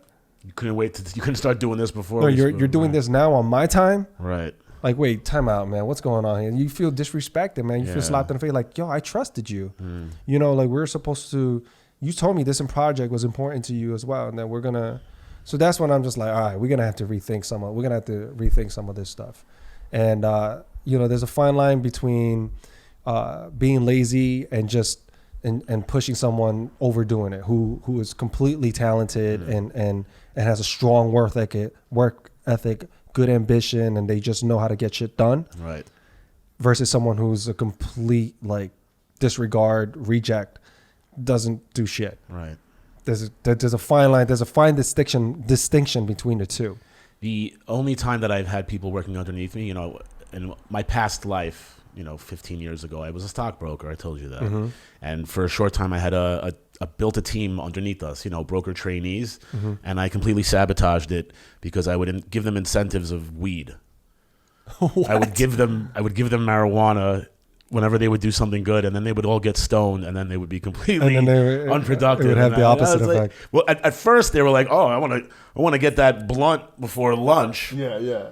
And it worked, and then they'd get stoned, and then they would do nothing. Maybe the weed was the wrong drug to give. Yeah, it should have been an upper. It probably should have been an upper, right? Yeah. That's what you should have done. Meth would have been a great equalizer. Hindsight is 20/20. Yeah. I'll know for my next life I'll do that. I mean, isn't that like the drug of choice in the trading floor? Isn't that it's not weed? Cocaine? Yeah. Is it? It's the powder. Listen, we were kids, so like we were. I'm talking about like when I'm like 22 years old, and the kids who were working for me were probably like 20, 19. Like we weren't like the kind of broker guys you see going out. Boiler room, that type. But kind of, yeah, boiler room ish. But it wasn't. We weren't on that level where you see like, going out and sniffing coke all night and banging. We were still kind of kids. We wanted to get to that level. Yep. We could only afford weed at that point. We couldn't afford cocaine. What? I actually know a few people, when they smoke weed, they're perfectly functional. Yeah. Like they're like hyper productive still. Yeah, no, I'm functional when I'm stoned. Yeah? Yeah. You're one of those? Yeah, you guys are? Yeah. Like I met so many people, and I'm just like, I find it mind-boggling that they can still function, because when I did it, I don't want to do anything. Right. I get super like relaxed, laid back. Well, I just want to chill and laugh. Kevin won't get high before he gets on stage. Usually, like he won't smoke. I try not to. I do it occasionally, but it's self-sabotaging also. Like you can't like you'd think like, oh, I'm gonna be really funny now because I'm stoned. Right. The only way I made it work is when I just acknowledged it. Like when I once got really stoned and then the show started. You remember when your uncle's friend came, Smokey, and he lit me up on some joint from like 1978, and I started fucking. And I smoke weed, but now I'm like fucking hallucinating because this shit was like too strong. You had that old school like fermenting in a closet somewhere, and I got too stoned. The show started. I was like, shit, I'm high as fuck. Damn. And I got on stage, and you know what I did? I couldn't do any of my set because I couldn't even remember my jokes. I couldn't find them in my head. I just talked about this guy Smokey for the next 5 minutes and how he got me too stoned to do comedy, and it killed. It was funny. When you acknowledge the bomb that's happening, it's usually sometimes it's funny. Sometimes you'll get a guy that's bombing, and he acknowledges it too much. Not only does he acknowledge it too much, but he's like, yeah, you guys don't know what you're talking about. But like he does it in a way that's not funny. And it's like, oh, now we all have to either address this or ignore it as if it never happened. Yeah, is that weird following up someone after they do a set like that? And they bomb? Yeah. Oh no, that's fantastic. Oh, you love it? There's nothing better than that. You know what? Yeah, that's like. But it depends. It depends. Listen, you can kill the room. That's like a cheerleader hanging out with like a fat, ugly, like chick in high school, whatever. Like and it makes her look. What was this girl told me? She said she would hang out with fat girls because it made her look skinny. Better. See, that's it's. I like it. I like when someone bombs before because it's like it seems like a good opportunity because you can make fun of them and make fun of yourself. But that backfires sometimes because they've already killed the room, and people people if they're not in the mood to laugh. That's what I was thinking. I would figure like it happens. Like instead of getting the crowd warmed up, they did the exact opposite. They made them like super analytical. And when you're going to a comedy show, you can't go there with analytical mind. Right. You got to go there ready to fucking. Yeah. There's a story. I got a story. When I was in D.C., I went there. My buddies, I always put them on shows in New York. Right? This is a good story. And he goes, he's co-producing with someone I've never met before. I go there. There's 90 people in the audience. For a guy who's not a headliner or anything like that, that's amazing. There's no headliners on the show. The fact that there's 90 people who paid to be there was amazing to me. Yeah. We in the comics had their own VIP area. It was one of the dopest shows I was ever a part of until one of the co-producers went on stage. What happened?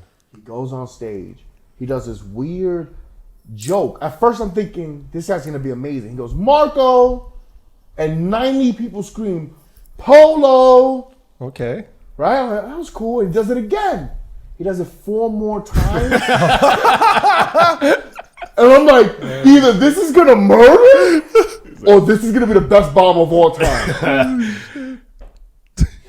He goes.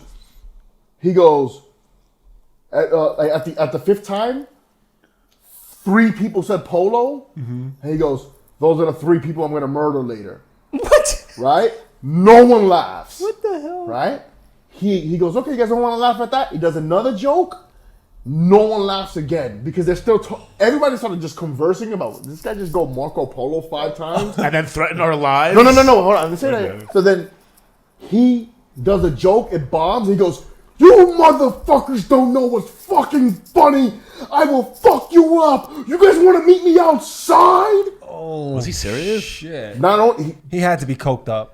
dead serious. He I don't had know to if he be was coked coked up. up. You can't be in a normal state of mind. Now I'm thinking, is this an act? I'm looking around. All the other comics are like this. They like have they're like, and I'm like, is this his? This is act. Right? By the way, 7 more comics left. He's not the last comic, and I still have to go up. Oh, it's early in the show. Early in the show. Wait, 7 comics left? Left. Like there's 7 more people up. Oh, and after 7 him. left. Yes. Okay. And I'm looking, I'm like, the crowd, he finally gets off stage. But tell him what he was talking shit about the guy the whole time. I was talking shit. I'm like, who He was the like, fuck- "Yo, this is awful. What is this guy retarded?" Meanwhile, he was saying all this in front of the his guy's girlfriend who was standing right next to him. And she was like, I should have known something, because she was like, he's just working on material right now, so. It's a show, bitch. And I'm like, hey, yeah, sure. But like, also, don't threaten the crowd. Yeah. How about that, right? So another comic goes up after. 2 comics before I go up. None of them mentioned anything that just happened. He was doing push-ups on stage. He was doing burpees. Like, Damn, this I've dude's never intense. seen anything like this before, right? No one addresses it. He's got a good girlfriend. Damn, most girls would leave. Yo, this girl must have been on something. So no one addresses it, and I'm like, I gotta talk. No one in the crowd is paying attention. They're talking to people's sets and like, yo, no one's paying attention at this point. I go up there. The comic before me was pretty good, so she was able to like focus it back on stand up. And I go up there, but they were still rowdy, and I just addressed what happened. I'm like, I don't know what I said. I can't even fucking tell you. I said something like, imagine if I just start working out right now on stage, and I started doing push-ups Did you and say shit. Marco? You should have said Marco. Yo, no, killed it. And they went nuts, by the way. They went nuts, because all they wanted was someone to address what just You happened. got to address it, man. So they go nuts. I do my set. They're laughing. And then I forgot a joke. So what I do, I went right back to the well. And I started like, all right, man, it's time for these push-ups. And they start dying again. I close my bit out. I leave, not even a step off the stage. Again, he's a co-producer. Beeline towards me. Ooh. And he's like, I'm talking about, I got off stage, everyone can see us. He's like, you're gonna make fun of another comic on stage? Was he in the fucking WWE? Oh, yeah. Yeah. This is Comic Man Randy Sapp. Yo, dog, And what was your reply? So I'm like, hey, buddy, what did you expect me to do? Right? And he's like, you don't fucking do that. You don't fucking do that. But now, Wait, is that a cardinal sin? No. Fuck not that shit. if you bomb that hard. Okay. So no one's safe. Like listen, the comic, if someone has a decent, set on stage, you're not gonna bash it.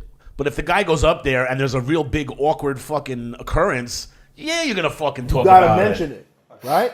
And it's cold. It's like bro code. Like you knew that was gonna happen. yeah, right. like you kind of had it coming. You had it coming. Yeah. So, and I was even surprised the other comics didn't do it. But now I know why they didn't do it. Because they're doing his show. They don't want to get kicked out. They don't want to get kicked out. But I don't give a fuck. Also, by the way, he doesn't know this. I have a crazy mixed martial artist brother looking at the situation, and 7 of my old army buddies in the crowd. Were they there? Yeah, they were there. That's a great. few of them were there. His brother could have fought everybody. By the way- by Wait, himself. but was he trying to fight you, the guy? Well, He I was was getting like, in his face. He was getting in my face. This was on stage, so everyone's seeing this. No. He let me finish my set. Yeah.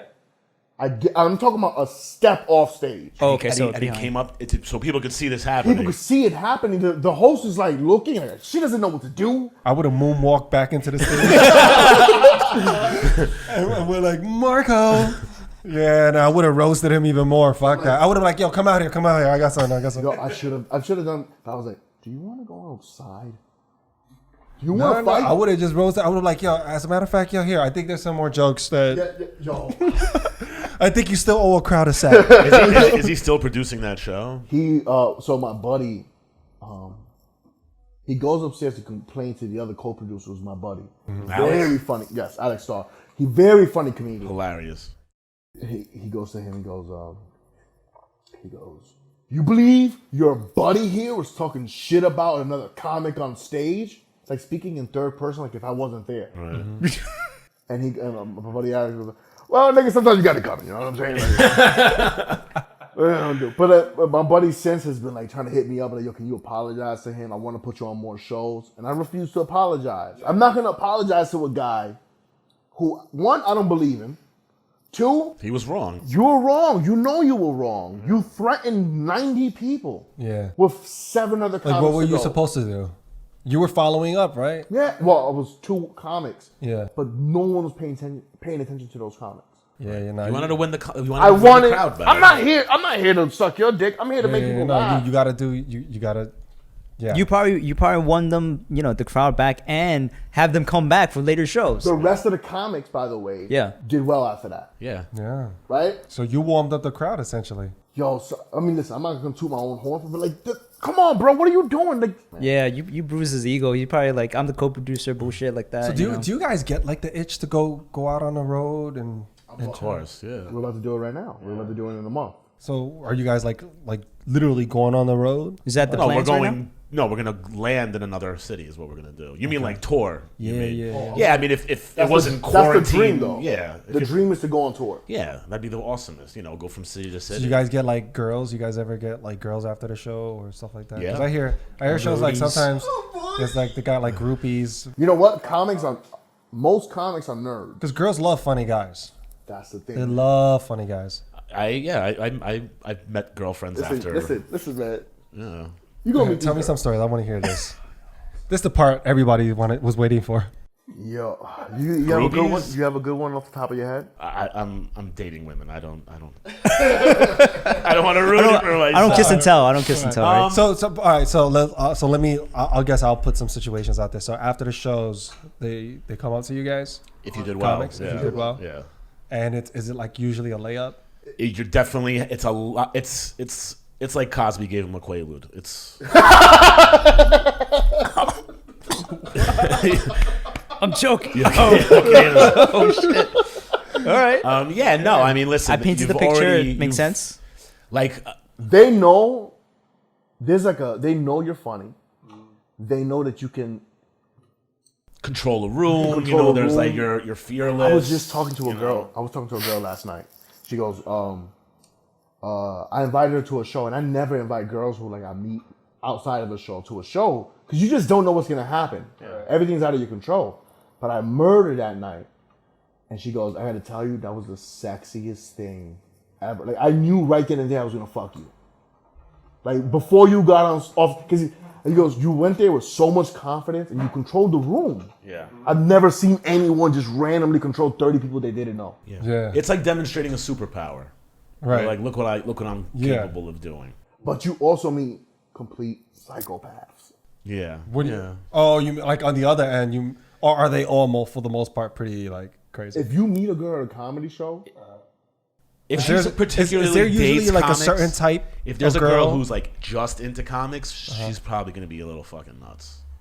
Why is that? Because they want to live vicariously through you. So like they kind of want to do that themselves almost, so they can feel like they're part of it by being with you. Also, I think a part of them wants to be like a part of the joke.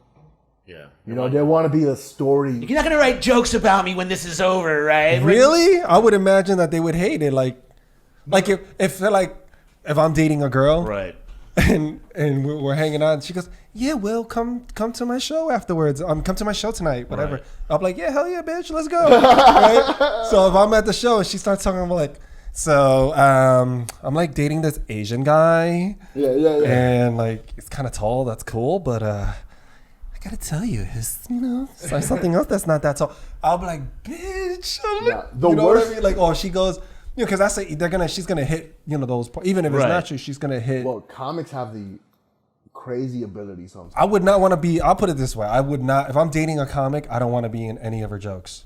But I know it's inevitable. Comedians have a good way of shattering a thought you had about yourself that you never thought. That's before. true. That's very true. Right. So like he's ruined my life with some of the things he's noticed about me. Yeah. Right. Like he would be like, literally like 3 months into meeting him and we became buddies. He goes, "Hey, Kev, can you do me a favor? Can you stop trying to get adopted by everybody?" Kevin was adopted when he was a kid. Yeah. So before he got officially adopted, you know, he was the oldest of his brothers. So he had to win a family over and convince them to adopt him. How old were you? I was 3, but by the time I got adopted, I was 7. Okay, so shit, it took him 4 years, but he perfected it. He learned how to win people over and get them to adopt him. Yeah. But I noticed it when I was with, you know, we became friends. People love Kevin. Like, he makes a lot of friends. He's like, Kevin's interested in other people. Right. Like, that's where I'm not. Like, I don't want to talk to everybody. Right. Kevin will fucking talk to, like, anything and, like, find it intriguing. I like, walk over and I'll see Kevin talking to a guy. I'm like, are you fucking talking to a guy about painting a fucking hospital? And I was like, what? I was like, can we go? This is horrible. This guy's the most boring person in the world. But Kevin, I came to notice that he's always trying to win the adoration of people. So I was like, dude, man, you don't need to win everybody to adopt you. Yeah, when he told me that, and it ruined my life. Because I realized that, like, I would get into conversations with people. I'm like, yeah, this guy's not that interesting now. Did that ruin or did it help? It helped. But now I'm really conscious of it. Oh, you know? where it's could be like kind of making you like analyze too much. Analyze a little too, but also it really does help me. Because now I'm not an... He's like a friend / psychiatrist. Yeah, in a way. But, / enemy. Well, you know, Kevin's staying with me now, temporarily. Yeah. And, you know, when he first... Temporarily? I thought it's a long time thing. Well, you know, coronavirus, now he's stuck here. But, you know, when he first moved in, for like the first few weeks, you know, like he was constantly extra good. It was wonderful. He was really clean. We were like great. Sounds like someone I know. It was a great roommate. But and to my fuck up, I was like, Kevin, relax, dude. I'm not gonna fucking return you to the adoption agency, bro. You and me are like this. That's my relationship with him. I'm not gonna send you back, bro. I promise. And now I kind of want to send him back. So. Oh yeah, let me tell you about this guy. Same thing. But this is college. It's not. Yeah, this was college when we were living together. Well, he didn't have a place, and he needed a place to stay for the summer. So so I was like, all right, fine, you can stay at our place. So he stayed at the place, and he was super respectful. He was like, you know, yeah, I help cook, I help clean, I'll do all this, left, right, this, that. And then I was like, cool, man. I was like, yo, he's actually not bad. I thought he was going to be a slob and disgusting. And I was like, all right, cool, man.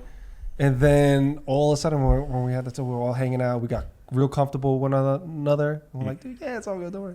This guy leaving all the lights on in every room, no matter what time it is. Bastard. Blankets everywhere, shoes everywhere. You could tell which room he's been in last because all the lights in his clothes. Like, it's weird because you have a blanket here, a jacket here, a T-shirt here, a shoe here. I'm like, bro, what do you like? Is he like how does a piece of clothes like in every other room? So I'm taking it. Granted, I was a messy person, but I didn't have my own room. I had a little couch. But I'm taking it. What happened was before you met. You came from a house where someone was cleaning up after you.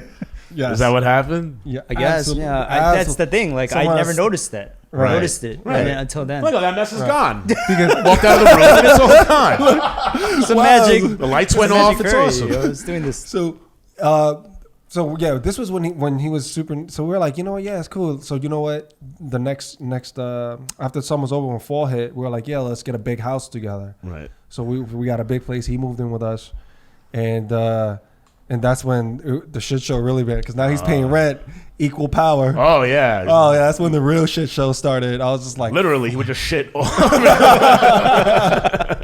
And I wanted to pay for this bitch. I didn't even clean up to myself. No, there's stuff I can't go into detail about, but on camera. But holy shit, man! Oh wow! Holy shit! I was like, damn, this guy is. There's always the shorter guys that do some wild shit. Yo, you man, did not expect, yo. Yeah. Yeah. Well, who do you live with a girlfriend now, or? I do. Yeah, and how's that going? Is she cleaning up after you? I have to say yes. All right, awesome. Yeah. Wait till you have kids. That's not gonna happen anymore. That's good. That cute thing she thinks it is. It's not gonna be cute anymore. See, like, so Kevin moved in, and I'm a pretty clean person, but I'm also like a resentful person. So like, if Kevin will leave something like some garbage out, I'm like, oh yeah, well, fuck this, I'm leaving some garbage out, and then that builds up, and the next thing I know, we're fucking living in a fucking in a fucking garbage dump. Yeah. It's pretty awful. Yeah, but I try real hard not to like leave anything. If I'm gonna leave a mess, it's like my room is gonna be messy. Right. I want to go back to the type of girls that comics get. Okay. All right. So number one is because they want to live vicariously through. That's one of guys. That's one type. Another type is they're just really turned on by a man that can control the room, making them laugh and have some presence on stage. I'll tell you personally, for myself, it has won me attention from females, but to sustain a relationship, a comedian is not like a sustainable thing if that's what she's into, because a comic's life is very weird. I mean, now it's quarantine, so everyone's hours are all fucked up, but like Kevin, when I first met Kevin, was dating someone. He had to split with her because she got to the point where she didn't, there was jealousy. She's like, you're gonna go out all night, and because you do comedy, you're doing like let's say a 10-minute set, 15 minutes, but then you hang out for hours after with other comics and other groupies, and it's not a life. Yeah, if you have that type of lifestyle, you need someone that can understand and support you. Also, imagine someone telling you a story that stinks. Right? What do you mean? There's not imagine you a girl? Hold on. I'm gonna rephrase this. Imagine hearing the best stories ever and then having to hear for 7 days straight, and then going back to a place where you gotta hear very mundane, too long of a story. Will was folding today, and he started laughing, and we all got in trouble. Imagine being around the most entertaining people in the world, and then meeting these fucking people. You're like. In comedy, we have this thing, the light. That means you got a minute to wrap it up. Right. Whenever I'm around her friends, I'm like, hey, get the shit over with, son. 37 seconds too long. Wow. Because it's annoying, bro. It's really... But here's what it is. Like, I think in any relationship, when you get comfortable with someone, you don't think about the entertainment value of that person you're speaking with. You think more along the lines of, I just want to be heard. Right. And I think we're there to be, whether that person's there for me or I'm there for them, they're not looking for advice or feedback most of the time. It's just, they just want to know that someone's listening to them. Right. And it may be the most boring shit ever, to your point. Right. But it helps them so much that someone's there to listen. And I'm a good listener. I'm a pretty good listener. See, look, but the other thing is, so like, if the girl gets into you because she sees you're a funny comic and hilarious, it's also the thing of you don't want to really bring your work home with you all the time. So like, maybe I want to go home and cry and be depressed and tell you how miserable I am. I don't want to go. There's something to that. And do jokes and fucking entertain you. Oh yeah, how is that? Do they expect you to make them laugh all the time? Sometimes, and I can. And so can Kev, but it's like you don't want to. I get it. I'm not a dog. I'm more like a cat, right? Like I'm not always excited to see you and entertain you, right? Sometimes I want to be by myself and not say a fucking word to you, right? And because I'm talking and I'm using this part of my brain all fucking. You just need some time to decompress. I need some time to decompress, and they don't understand it. They're like, well, I'm here now, and our agreed upon thing was like, we're going to spend time together and do all this shit together. Where's my time? Why don't you tell me a funny story? Does it make it easier if the girlfriend is a comic as well? Nope. That's even worse. Kevin said you can't date. I haven't dated. There's a rule. I've heard that comedian before. said, if there's two headshots in a relationship, it's gonna fail. It's gonna fail. Yo, too much ego, man. It's too much ego. That's so true. Yeah. I forgot what comedian said that, but that's not far off. One of my buddies, he's a model, and he told me he could never date female models. Yeah. Never. And he knows some like gorgeous models, absolute gorgeous. And I'm like, dude, like he's showing me pictures, and I'm like, are you serious? You could have dated? He's like, yo, I'm never doing that again. Never. It's not worth it. It's not worth it, man. I'm not going there again.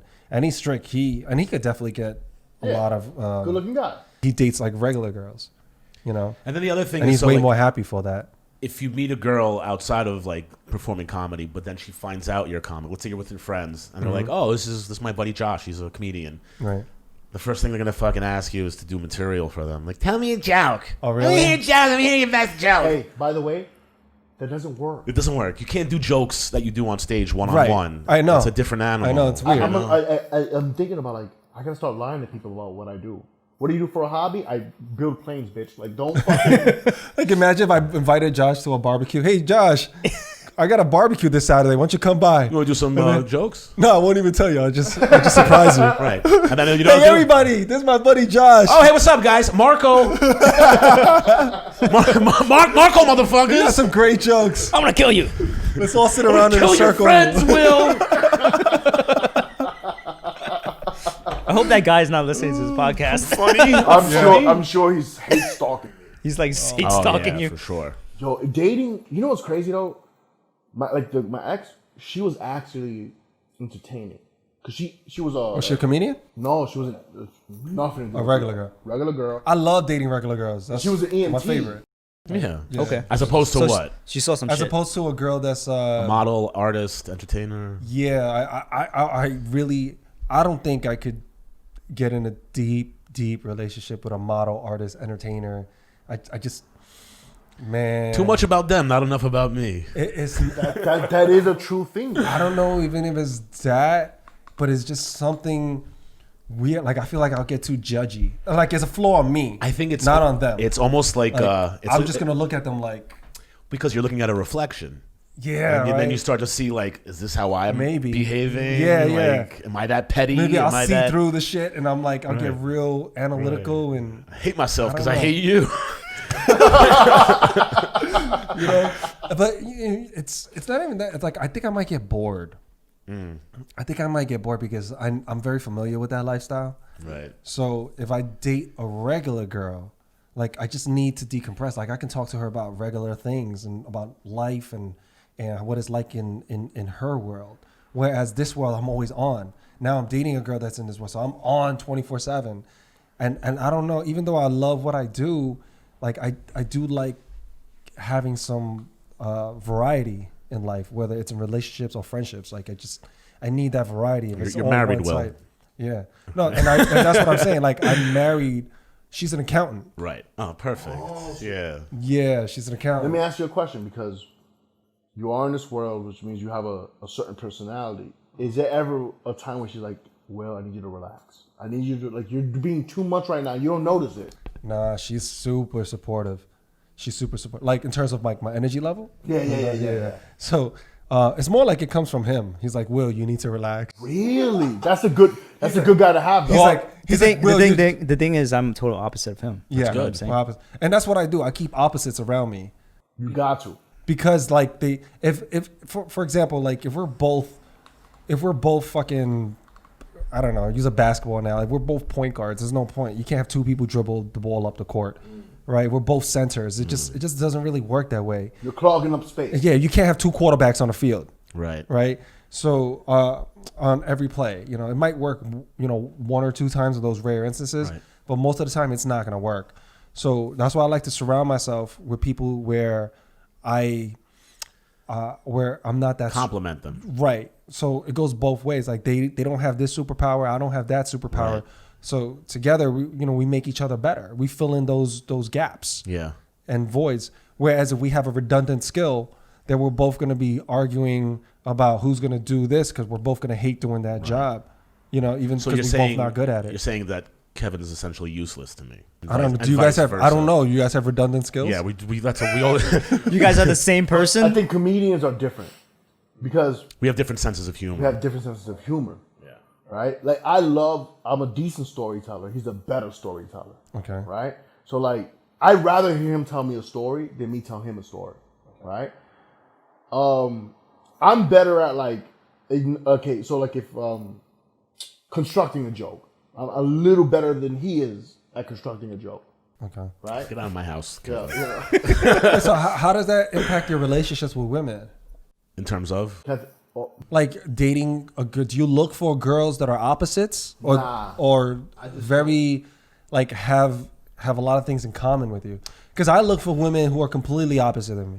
Like our foundation has to be. This was before I got married, but our foundation needs to be the same in terms of what we value. For long term, all that stuff. Yeah. Like understanding there's certain things that are non-negotiable. It's just those core values need to be there in any relation because that's going to be the base. That's going to be the foundation of what we build on. And if that's garbage, then the rest, we're building on top of garbage. It's going to collapse. It's a house of cards. It's going to exactly. fall. So we have a strong foundation, and I know that I'm getting in a serious relationship with this girl, and she wants to get in a serious relationship with me. Then we need to have. I look for those specific qualities, and then I find it. I'm like, okay, there's things that I will compliment her in. There's things that she will compliment me in. And she's understanding, and I'm understanding here. We communicate, back. So we're good there. And then from there, we have that base. Anything else goes. If you don't like blue and I like red, that's okay. Yeah. Like, we can, as long as the base of what we build our relationship, we have that common core value. Everything else that we build on top of it is fine. It could be different. Because at the end of the day, we care about each other, and whatever we have internally is the same. It's just that outside we have different opinions, different tastes. If she's a vegetarian, I like me. That's all good. We can make it work. Right. We could make it all work. But as long as the common core, like if she's like, oh no, I like sleeping with other guys, or I like sleeping with other this, or we can't agree on basic stuff. Then it's gonna be a problem. That's a deal breaker for Will. Total deal breaker. And if you want to sleep with other dudes, it's not gonna work. That's a deal breaker. I don't know. I'm not. You know what? I'm not ready to receive love. Is that it? I'm not ready to receive love. But it's funny because Josh said you're always trying to get accepted somewhere. So why if he a just woman wants to be adopted, he doesn't want to be loved. Oh, that's interesting. Yeah, he's trying to fool them into adopting him and taking him home, and feeding him, gotcha, and clothing him, I can give housing love, him. but I'm not in the. So why is that? So why is it? Yo, I think it's the one time I was ready to receive it, she took it away from me. Right? Like she was cold hearted about it too. She was like, "Yeah, I'm done with this." Wow. Right? I think comedians, and I wasn't a comedian at the time, but like I'm cut from that cloth, Yeah. But you ever think like maybe you're not worthy of love? No, I don't think that. I know you said that as a joke, but I don't believe that. But Okay. I think she was like, I had this thing where girls would like really be obsessed with me for 5 months, and then realize, I can't keep up this level. No, I can't keep up this level of love or whatever. That's better than me. Girls can only put up with me for like a couple of weeks. I'm not even joking. Before, like I'm telling you, I would date girls in 2-3 weeks, maybe a month, and it's a wrap. Right. Because at first you're so intriguing. You're doing podcasts, you're making movies, you're writing scripts, and you're so busy. It's like, this guy's fucking awesome. Yeah. Right? But then think about being in a relationship with a guy that's that busy. Because I'm not gonna drop everything and like you met me and I'm crazy busy. Right. And I made it. No, it's not like I gave you this fake expectation. Like, I'm this busy. So when I'm with you, now you want to slowly strip me. Why are you with your friends all the time? Because I'm working with them. I'm not, Xboxing it with them. I'm working. Why are you doing this? Why are you doing that?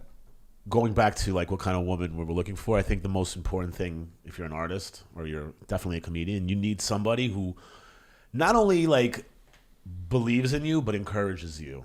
Absolutely. So like, when I first met my child's mother, I was doing independent films. Like things were starting to pick up for me.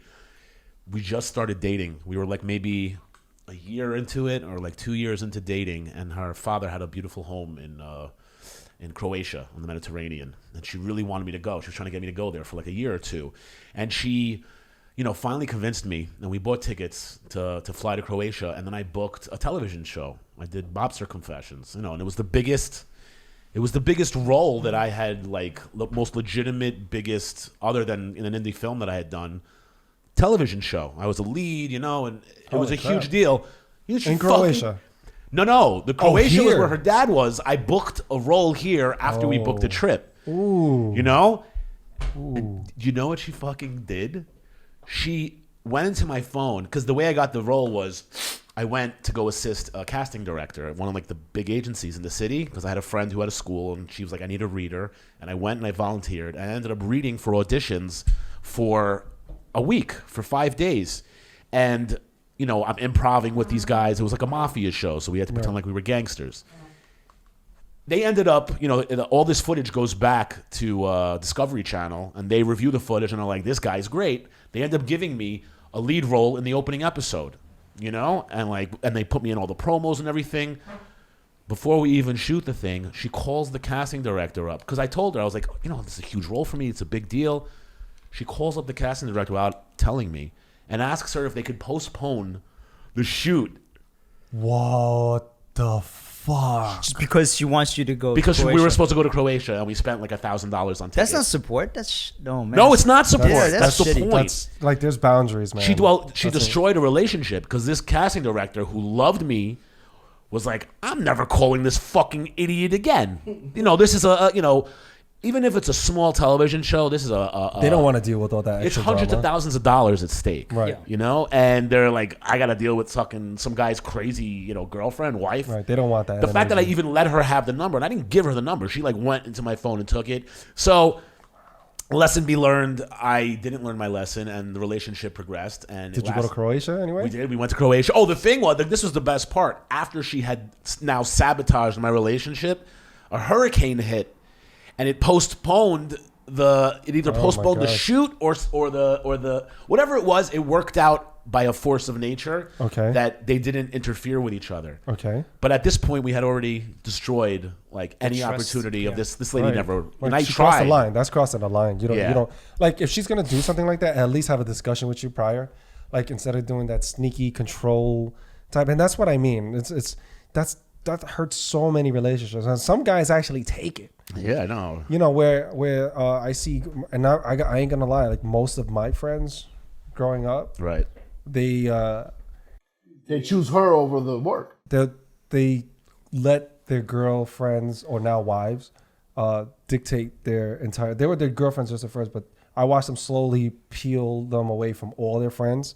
I mean, we had a pretty significant circle, and I would see their girlfriends, wives, peel them away slowly. They come in part of the group, like it's all good, Right. and they had a master plan, smile in front of our faces, behind our backs. You guys are fun. Yeah, you guys are great. Oh my gosh. Just see these guys. And then next thing you know, yoink, never see him again. Yeah. I'm like, hey, yo, it starts with, you want to come out? Yeah, I could come out, but I have to leave by this time. Oh, I promised her I would do this. And then it's constant. And then eventually he's completely, He's no more of a man. what they called pussy whipped. So he's essentially neutered. Right. And, he basically doesn't, so a whole group, so now his life 24/7, a lot of these guys is just work and their wife. They don't have anything else. And sometimes they'll sneak a text over to me.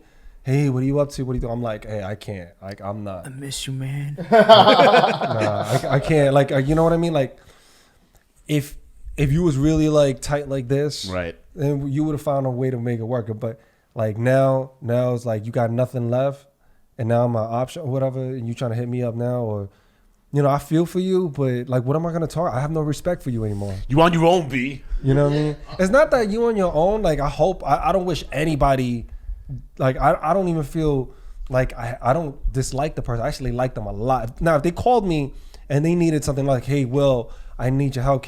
I'm this and that. Can you drive me here? I'm like, yeah, sure. No problem. Right. But if it's to hang out, get a drink, catch up, rekindle something, I'm like, what are we doing here? Like, we broke up as friends, sort of, like, you did that.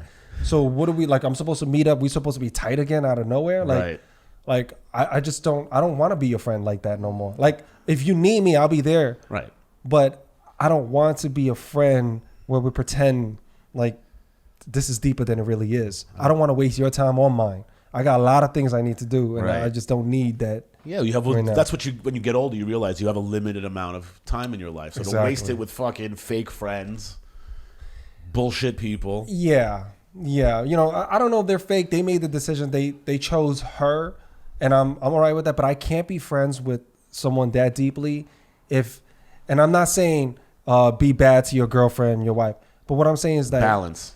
Exactly, like to completely chop all your friends off, all your friends off, and just go ghost and invisible, and then out of nowhere try to reappear. Right. Then I'm just like, did she leave you? Man? What happened? Yeah, like what happened, man? Like first thing I always ask when they hear me, like, yo, everything good? They say, yeah, everything's good. Oh then I'm like, goodbye. All right, goodbye. But if they're like, yo, we broke up, this and that. I mean, I got a heart. We have history, I got a heart. Right. I'm not a jackass. But yeah, that's a big turnoff for me, man. It's a big turnoff. Like you let somebody else control who you want to be, tell you how to live. You're a grown ass man. You're an adult. Right. Whether you're a man or a woman, if you let your significant other tell you what to do and dictate your life, I just don't know that that's the type of person I want to be around. Right. And learn from. Yo, I wonder if his girl's like those kind of like. I wonder if that girl was the kind of girl who's like, I don't have any chick friends, right? Like the moment a girl says some shit like that, I'm like, there's a reason why you don't got any. That's like a red flag. Any girlfriends. That's a big red flag. Like, you don't have any friends of your own. No one likes you. You know what it is? I think it's. I don't know if it's that she doesn't have any friends, but I think that, not even just women, men, they want control over the significant other. They want full and utter control because. Number one, they don't want to get cheated on.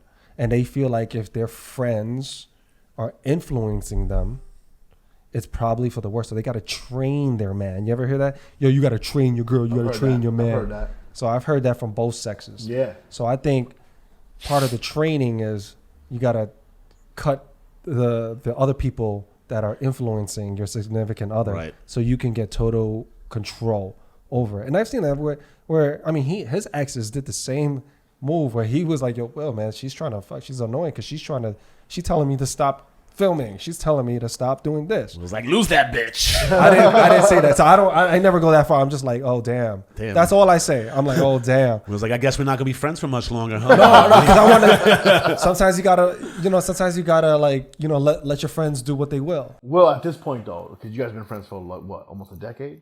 Over a decade? Do you tell your buddy like, hey, this girl's no good for you, bro?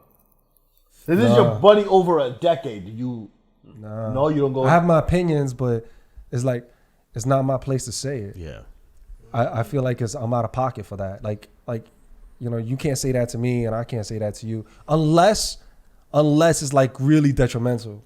Okay. Like she's really fucking it up. Like it's so blatant. Yeah. But if it's just like an opinion, and I'm saying that on some selfish shit, like if he's like, nah, I told my girl I'll be chilling with her today, and I'm getting all tight, and I'm like, look, I don't like the way, you choosing her over me. Then that's not right. I'm not talking about that. Yeah. But if she was like, or he or she, if they were like making you do drugs or taking you away from your goals and your dreams. What if like she was like, yo, become a banker, and he was like, I guess I'm gonna work for Chase. Oh yeah, I would say so. That's what happened to our friend. They were like, she was like, damn, I hate to say because then like people are gonna know who it is. All right. I mean, I have a lot of different friends, so I could just say. Names. So this one was like, she completely changed the trajectory of his career. She's like, I want you to be a nurse. What? Yeah. Is that serious, or you changed the career for the? No. Okay. I didn't change the career. I just didn't say his name. You wanted to be a nurse. A nurse. So hey, and we need him now more than ever. Pre-COVID? Yeah, way. I bet she's real happy about that idea now. well, she's a nurse too, right? Oh, okay. So in that field. So then, so she told him to do it, but that's the thing though. It's like, what I'm saying is like she's dictating everything. So she pulled him away from his friends. Right. Told him which career path he should choose. Told him how to propose to her. Dead ass. Wait, what? Yeah. Did she write? Like, this is what you say? Yeah, he gave her I sound absolutely... I'm not going to say any names, but he told me, he was like, yo, she told me, like, she found the ring, and she told him exactly how he's going to do it. That's awesome. And I was like, whoa. So this isn't, like, just something Wait, when he told you this, did he say it with, like, reserve in his heart? Or did he say, like, this is pretty cool, bro? I don't even got to think about things. She just has it all planned out. Because he knows my personality. He knows, and when he told me, he know what I was thinking. But at the same time, he's just like, I don't know why he told me. Like, if you knew I was gonna think, like, I didn't say anything because at that point He wanted you to tell him. Yeah. No, because at that point I already told him, like, yo, I think she's doing this. Like, I told him before this whole thing, I was like, this is what without bashing her. I'm like, hey, I think you should stand up for yourself if you don't want to do this, and if you want to, but if you really think there's a path for you, and then you know what he tells me? No, I agree with her, everything. So then I was like, then I can't argue with that. If you think, you know, you need that space and you want to be a nurse, that's on you. Then good, you know, that's a good decision for you. Let me ask you: does she pin his legs back when she when she pegs him?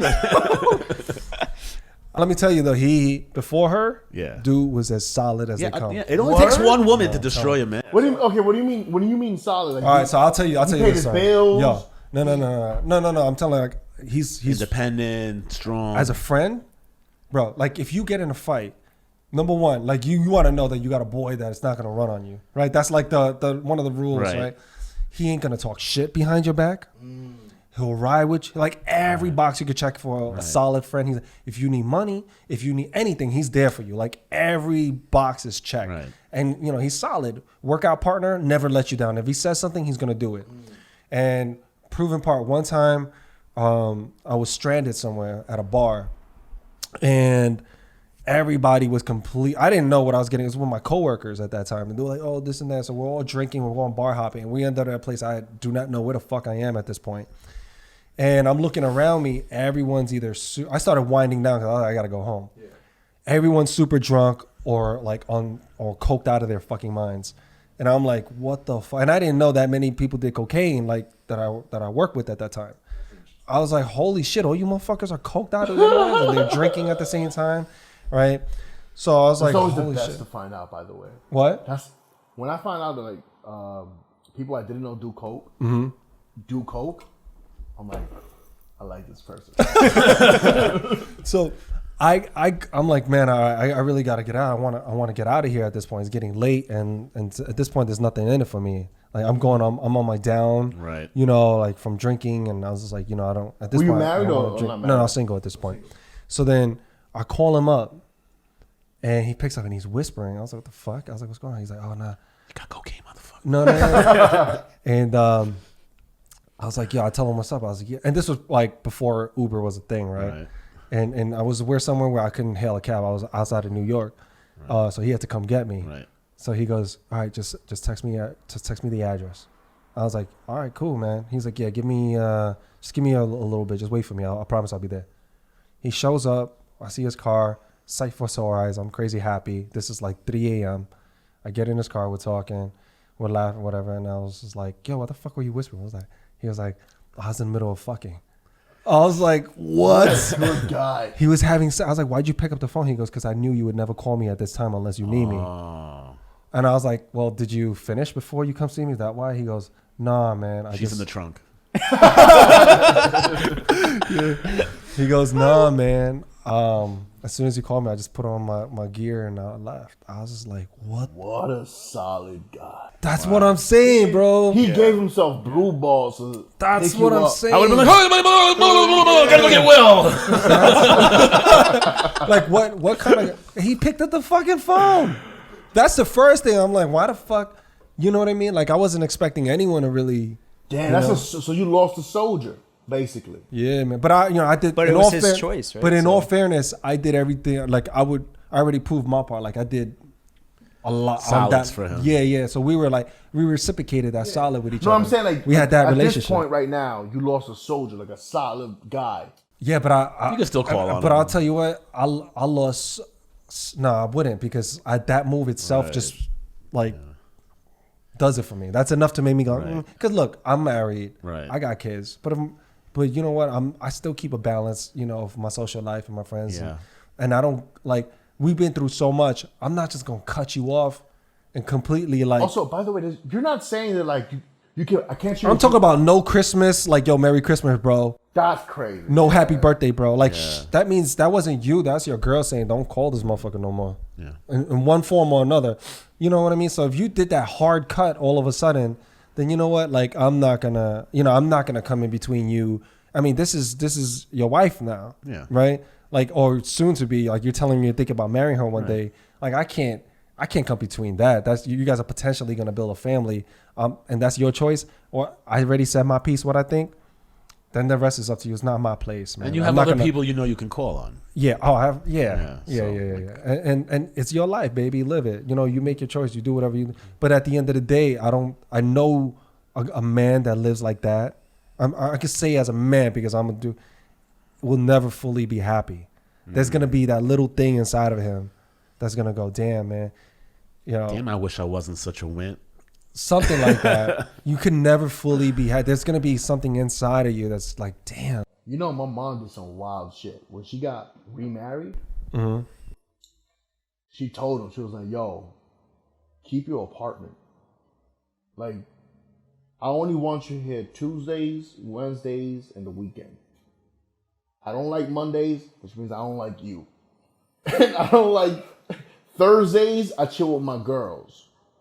Every other day come through. I already did this whole married shit where we lived together the whole time. It's not fun. And he was like, bitch, I love you. I gotta put a rock. You ain't wrong. When you right, you right. Well, my friend lives with his girlfriend / fiance, I guess, at this point, and they have 2 beds. Like, it's 1945 again. And they're in the same bedroom. Wait, they've never done it before. They do it. They have 2 separate. They have beds. 2 queen size beds in one bedroom, and one sleeps on one and one sleeps on the other.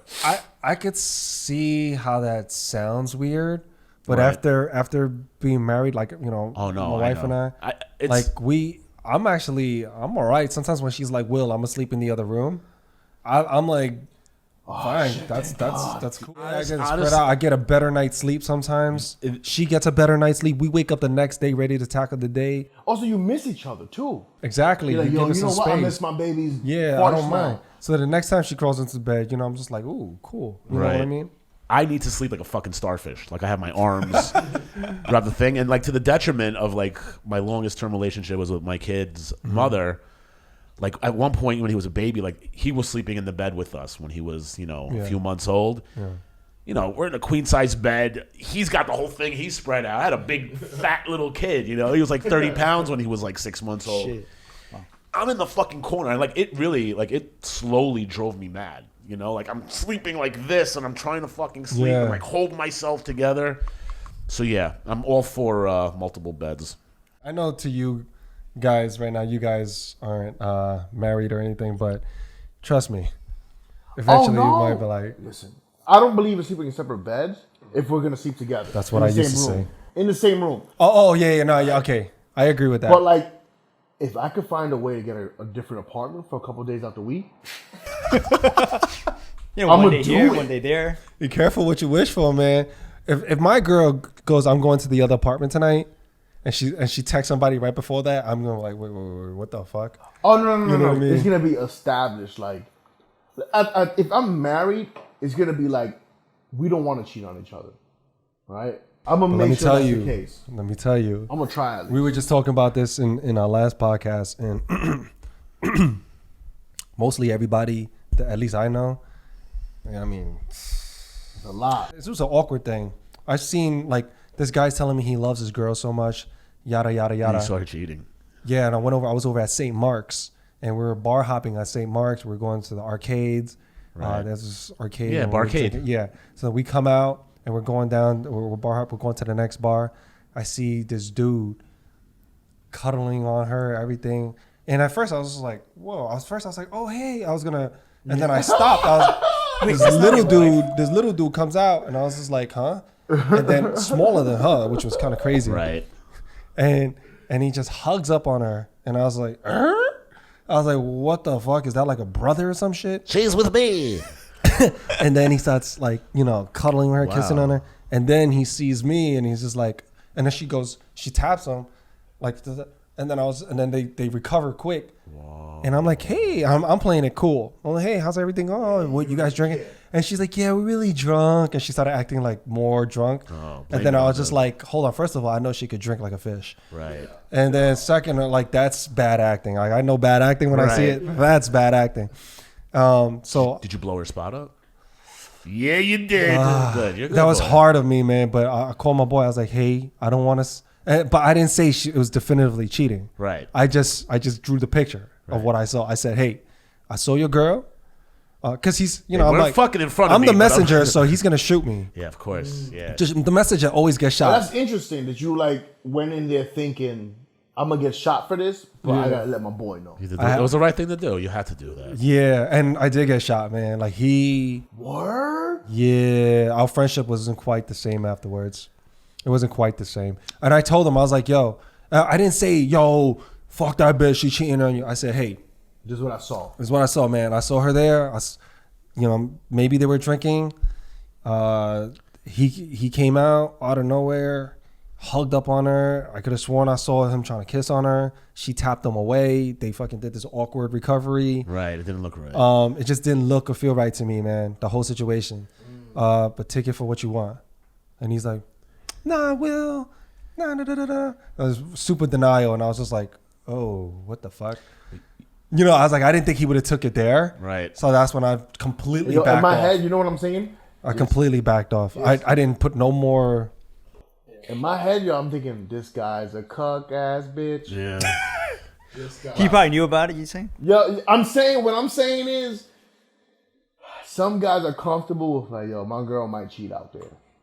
And I'm just good with it. I just don't need to know. Well, here's a great backfire. So I had a tumultuous split with my ex 4 years ago, and in the preceding 2 years after, she painted a reputation of me because we all had mutual friends, and we used to go on vacations together.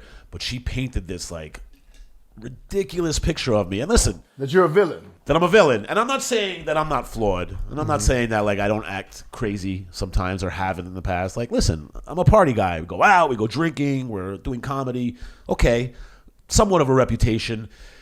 A former friend of mine's wife tells him, based on what my ex is telling her, you can't hang out with that guy anymore. Can't spend time with him. He's a bad influence. He's like a womanizer. He's a this, he's a that. So he cut me out of his life. All of a sudden he just disappeared. And I found out from a mutual friend, you're like, oh yeah, his wife told him he can't hang out with you anymore. I'm like, and he fucking listened to her? And I was like, wow. I come to find out recently. Because in my head, right away in my head, I'm like, does she not know her fucking husband? I was like, this guy's the biggest player in the world. And if she knew half the shit this dude is doing, I'm not a bad guy. Anyway, I found out recently that she walked in on him having an affair with another chick. Right. And he hasn't seen me for over a year, so it's not my fault. Right. And that's totally my point. It's that you, no matter how much control you think you have over someone, you eliminate a lot of the factors. If you have to do that in the first place. Right. Then that person's eventually going to find a way to do whatever they want to do. They're going to be who they are. At the end of the day, you may be able to train them to who you want to be for that limited amount of time. But what we were talking about earlier, like I said, you can only push someone for a week or two or however amount of time. But eventually, if it's not pulling them, if that's not who they really are, if they don't really want that, then they're going to go back on it. So I think that's something that we have to be careful. We can't push people to become something that they're not. Because if you do that, you're gonna be in for a rude awakening. If you're dating a wild hits. chick, she's gonna be a wild chick for a long time. Yeah, they have to. It's like when someone says, you can't push someone into recovery. They gotta want to do it. They gotta want to fix themselves. Yeah, you're not gonna change people. Just like you can't force a man to get married. I mean, he may propose and everything, but eventually that's gonna end up the wrong way. I've seen it 10 out of 10 times. Right. All the guys that I knew that where the women or the significant other put pressure on them to propose to them, and they really didn't want to do it, all ended up in a bad divorce, nasty. And the guy did get screwed because guys, right? It's not no a secret. prenup. Yeah, guys get the short end of the stick on a divorce, it's factual. Yeah. So all of my male friends, they're subsidizing every single one of their paychecks into their kids' education, their kids' clothes, and it's really their significant other using that for themselves as well, right? Not only just for the kids. So the moral of the podcast today was don't trust women. What I'm saying is don't trust the wrong one. because I'm married. Right. I live with a woman. So it worked out for you. It worked out for me, but that's because I didn't try to change Who she was. Who she was. And She didn't try to change who you were. Yeah, we just communicate with each other. We don't like something about each other. We don't hold it in. We talk to each other. And then we work it out from there. We never try to paint each other as a villain or superhero. Well, I'm doing this and you're this evil. Were you talking about taking know, points earlier? She does points. Right. That's different from being a superhero and a super. I think 4 for picking up your socks. I think as soon as you go into I'm a superhero, you're a supervillain territory. It's hard to recover from that in a relationship. Yeah. You know why? Because she already told all her family members, everyone she's close to. She already told all her friends. No. Yeah. And now everyone's looking at you like you're a jerk off. And in front of your face, now you guys are cool. And then when you're around them, though, they're going to be spewing, why are you still with that motherfucker? That's the thing, yeah. Once she and tells then- the world that's- that you're a piece of garbage, it's she hard. can't. That's all the world sees. She It's can't. already out there? Well, it's not even that. She can't can't take that back. recycle you. Yeah. You know, like she can't now She goes, convince oh, everybody. he's good now. Like, and All then that stuff I made up was bullshit. So then now all everyone's her gonna look friends at are, her. Right. Yeah, exactly. Now all her friends are fans like, bitch, make up your mind. Like one day you're talking crazy about him, but when I see you two together, you look happy as fuck. Like what the fuck? Which Right. one is it? Right. You know what I mean? So I mean that's tough. In my relationship now, it's like it took work to get to this point where she understands what I'm doing is important to me. How long are you guys together? Like 3 years. Okay. Yeah. All right. You got 4 years left. Well, yeah. I mean, long term relationships, right? So I mean, we're at that point where we kind of know our where we stand. So we understand like she has a life, I have a life. We still sleep in the same bed. But did she give you instructions on how to propose yet? No, You wait for those. definitely not. She's not the one then. Does she ever try to like, or anyone you guys are dating, like, did they ever try to like stop you from pursuing your dreams? Or where they say it's a waste of time? Well, I got the okie doke. Grow the fuck up. I got the okie doke. Most of them, where they say, oh, it's so cool. It's so cool. And And then- then what happened was this girl saw that. She saw that I was getting good at it. Right? And then she was like, and she went to my first show, and then she went to a couple shows, like, later down the line, and she saw the improvement. And then she started to see, like, the next day, she went through my phone, and she tried to find something, right? And what ended up happening was some girl did say some wild shit to me, like, yo, I want to fuck you, put, your face in my butt, like some wild shit. And I was like, True story. and I was like, yo, I got a girl. He did the right thing. I did the right thing. It's in the text. Yeah. It's in the text, right? It still so drove her this is this is the morning after the first time I really murdered on stage, right? And she's like, I went through your messages, and I saw the girl who messaged me like that was a comedian, right? But she quit comedy. That's why I do the thing. So she goes, I saw what this girl wrote, and honestly, you answered correctly, but I don't like that she wrote that. I'm like, bitch, why did you go through my phone? Right? And she was like, I just want to see what you've been talking about with other people.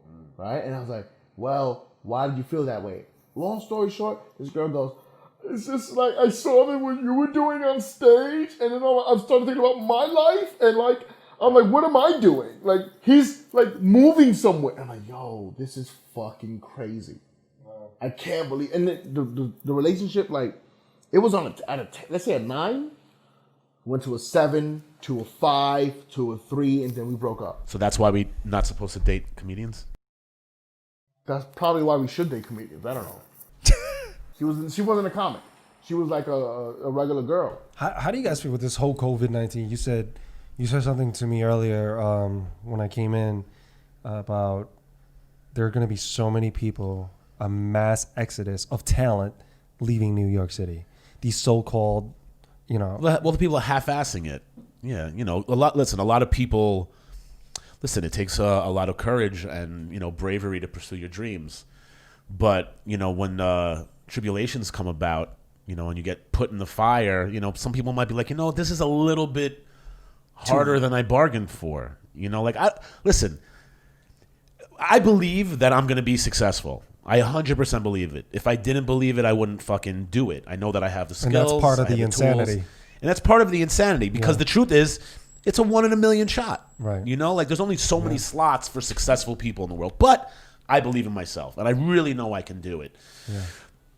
You know, if you get tested, you know, when you're like, this is really fucking hard, and like now it's like it's a bad place to be. These people who really didn't have, if you have a little bit of doubt, you're going to be gone. And I think that's what's going to happen. A lot of people who had that doubt and it's tested now, they're going to be like, I'm out. Well, it's also you have so much time to think about it now. It's like you're not being distracted by everything. Like you're not doing shows. Yeah. You're not like, you know, you're not out there meeting new people. Right. That's gonna creep in. You don't have anything to blunt that. Yeah. And I think doubt is present in everyone. It just depends on how much power you give it. And doubt is good. It's a good tool. Yeah. Doubt, fear. But when you let it dominate and you let fear and doubt completely destroy you, and you let fear and doubt convince you of your value, is like we're to the point where you're sleeping on yourself. Right. And then you listen to that and you go back into the safety of whatever you think is safe and away from your dreams. Well, that's when you stop your growth. Let's be honest. There's a lot of cocksuckers out there. They come to this, they really think they want to do this shit, right? They want to be in entertainment. They want to do some comedy. They want to do filmmaking. Yeah. They go to New York or LA. Right. That, like, at the end of the day, they have a very nice safety net in Ohio.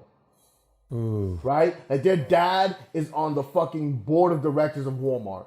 They know that if they fail at this, they don't. But here's the thing, man. Like, if I feel like if you know you got something to fall back on, that could hinder in how much you actually give, because you know you got something to fall. This isn't do or die. Like for you guys, for all of us, it's kind of do or die. It's kind of do or die. Yeah. Like we got to figure. Like none of us got an inheritance. You know, we don't come from bag. We come from very humble beginnings. All of us. Right. So it's like these are the prime years of our life. Yes, we have to carve our own way, so to speak. And there's no one that is out there that's going to save you, especially if you're a guy. No one's going to go, oh, well, poor Josh, poor Kevin, poor Norm, poor Will. Speak for yourself. I got some sugar mamas. But we're gigolos. Okay? We find ourselves a nice, wealthy woman to take care of us. I'm talking about, I'm not doubting that. What I'm saying is no one's going to save you in terms of save you and hook you up with your dream. No. Oh, right. No. They're not going to give you that block on Comedy Central. They're not going to give you that show on Netflix. If it comes, it's because of the talent. It's because of the it's because you worked your fucking tail off, that you earned every single thing, and you finally caught your motherfucking break. I mean, we would sleep our way to the top too if there was an opportunity like that. Yeah. No standards. No, I would. Lowest standards. But I also think that I'm talented. Like, in my head, I don't need to do that. You don't do this shit unless you think you're talented.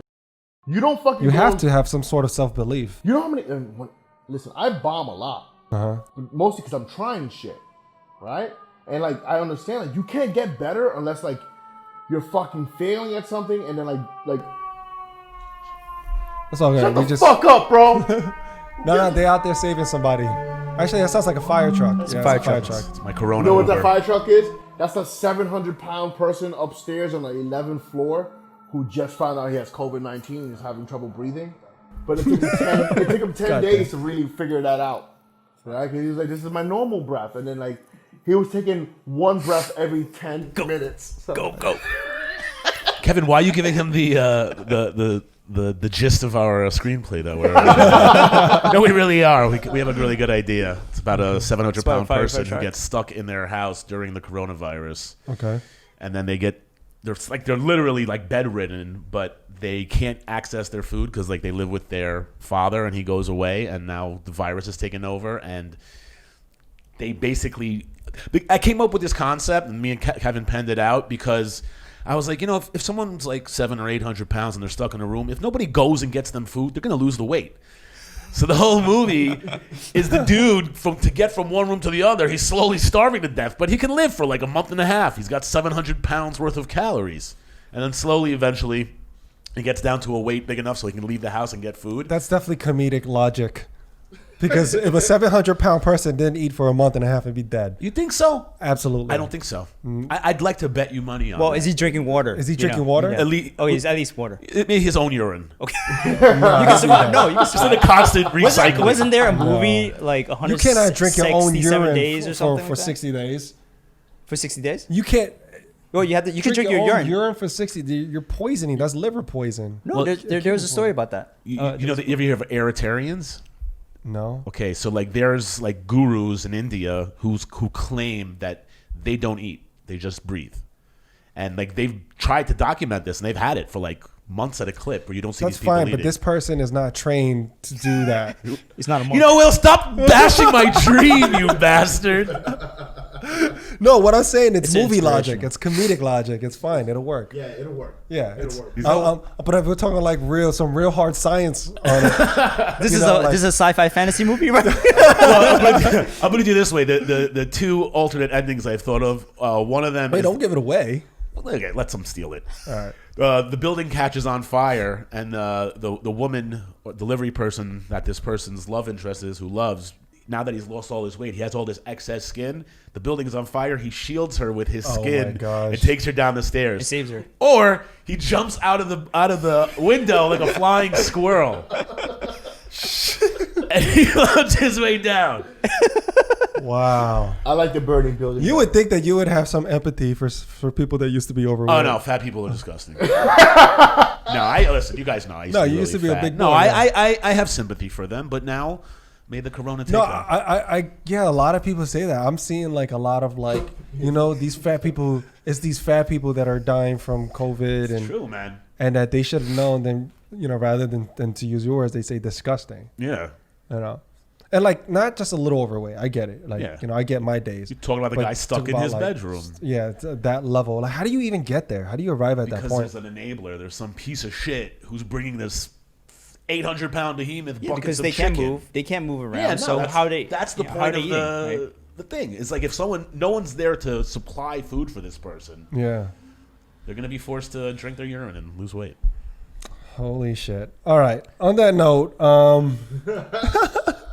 not sure where else we can go with that, but I think Usually we close off with the recommendations. usually we have some type of recommendations. You guys, Recommendation for what? Like films, TV, anything, whatever you Stuff guys are that up you to. want to recommend to the Oh, I would audience. TV shows. Yeah, Pablo Escobar, the famous drug lord. 40 years ago, he imported hippopotamuses. Am I saying? Is it hippopotami? Hippomotami. Hippopotamuses. He imported them. Mamakusa. But he imported them to Colombia, and since the death of Pablo Escobar, they've run rampant, and they've been just breeding, and they're not indigenous to Colombia, but they've become an extremely invasive species, and they're super horny and they're super aggressive, and a hippo is like one of the most dangerous animals in the world. Yeah. You know that? Yeah. Yeah, like they're more Extremely. dangerous than like a tiger and shit. They will fuck like crocs up and, Yeah. I saw, lions. Like they don't fuck Nature is Metal. Ever seen Yeah, yeah. Nature is Metal had a video a few months ago of like this poor like fawn. I saw You that. saw that? He like ended up in like a water pit, and he was trying to get away from lions. some cheetahs, I think, or hyenas or yeah. something. And he made his No, way. hyenas. Yeah, it was hyenas, And yeah. he made his way into this fucking watering hole. And the hippo was just like, motherfucker, what are you doing in my watering hole? And he just like grabbed the dude. It was like one swift thing. It was like a fawn too. He right? snapped him Wasn't in it? half with like Yeah. one snick of his neck. Like, like Yeah. a pit bull will grab you and then like shake you. He just like went this. And it like broke in half. And you're Yeah. like, Jesus Christ. So yeah, those things are very deadly. And they're fucking like crazy. And now they are capturing them and castrating them. Yeah, they're Which I was- responsible for a lot of deaths there too, right? Yeah. See, but I was interested because like castration's when they cut your dick off, isn't it? It's not. Is it? They're castrating them. They're not Because- giving them vasectomies. Like, Yeah, that's what I'm saying. Like Wait, they could have just castrate? like. Oh, well, are Castrate they or neuter? neutering them? Neutering. Well, they said castrating, and I thought like castration's when like. Castrating's when they Yeah, take it's away when your you- dick. Yeah, so like what? They're like vengeful at this point. They like to cut these fucking hippos. Actually, no, it would do the opposite because it would take away, the way they ideally, can to relieve themselves. it would take away the for the males if they're doing it right. I'm assuming Right. as the males, it takes away their testosterone. If they cut all their genitals off. Yeah, whatever that animal instinct is to charge them up to look for a mate and be aggressive. Well, that's when you neuter a dog. You cut his balls off. Yeah. But they're talking about like chopping his dick off. That's like some vengeance shit, bro. That's so messed up. It's messed up, right? Are they really chopping? Did you read that right? Are they chopping? It said castration. He said they're capturing these animals. They said it's a huge. To capture one, they said it takes something like 24 or 48 hours. Like they have to go on this huge mission. They have to hunt it down. They have to fucking blow dart it, you know, and then they have We're in Colombia. They're gonna blow darts at it. I don't listen. I don't know what kind of. Of course. In 2020, Colombia's going. Have you? You're joking, right? You've never dart the hippo with cocaine. Never darted a hippo before.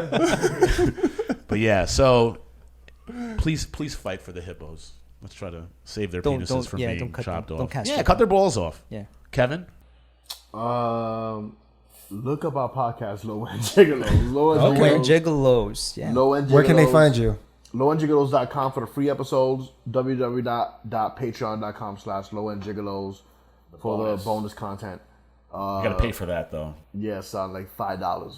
Yeah. You guys on Spotify and all we're the on Spotify. Major platforms? We're on everything. Spotify, iTunes, Stitcher, Instagram at Low End Gigolos, Facebook Low End Gigolos. Yeah, we're everywhere. And give you guys a little taste, and they're really off the cuff, no filter. They keep it real with what it is, but they have such a comedic, hilarious spin. Sometimes dark, sometimes light, but always funny. You guys can certainly expect that. So the non-filter. So that's for you. Definitely go check them out. Especially if you're into the hippo castration. Yes. Also follow me on Instagram, B, because that's the only way people think I'm a serious comic now. Is if I have followers. So Live with Sanchez. And Joshua Pallet, JOSHUAPALED. Both Instagram.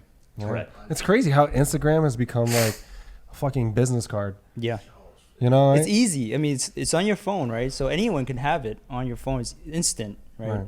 And basically, it shows everything that you've ever done. It's like the amount of followers that you have is really like old school. Like when people give their business cards, like vice president of whatever, that's like 30,000 followers. You know, like you need to have like a certain barrier where people go, all right, this person is not an entry level person. Right. They're deeper. They have a higher position in society. It's like a blue check. We took a meeting with. I have a friend of mine who's a very well-to-do, famous jeweler on 47th Street. Mm-hmm. So he's been trying to hook me up for a few years. So he gave me a meeting with a new like Instagram pseudo-celebrity and a couple other like young up-and-coming like Instagram people. And like this, this is somebody who has 300,000, I think, or 400,000 followers, who wanted to like figure out, can I transform what I'm doing into doing stand-up comedy? Yeah. But like here we are, like I'm trying to fake the funk. Like, yeah, of course we can help this kid out. I'm like, please help us out. He's got 400,000 fucking followers. I was like, all we need to do is get like a fucking couple videos made with this guy, and we can jack their clout. My recommendation, if you guys are into sci-fi or back to the old school, like Outer Limits or Twilight Zone, I've discovered this show called Dimension. Upload? Oh, okay. No, not Upload.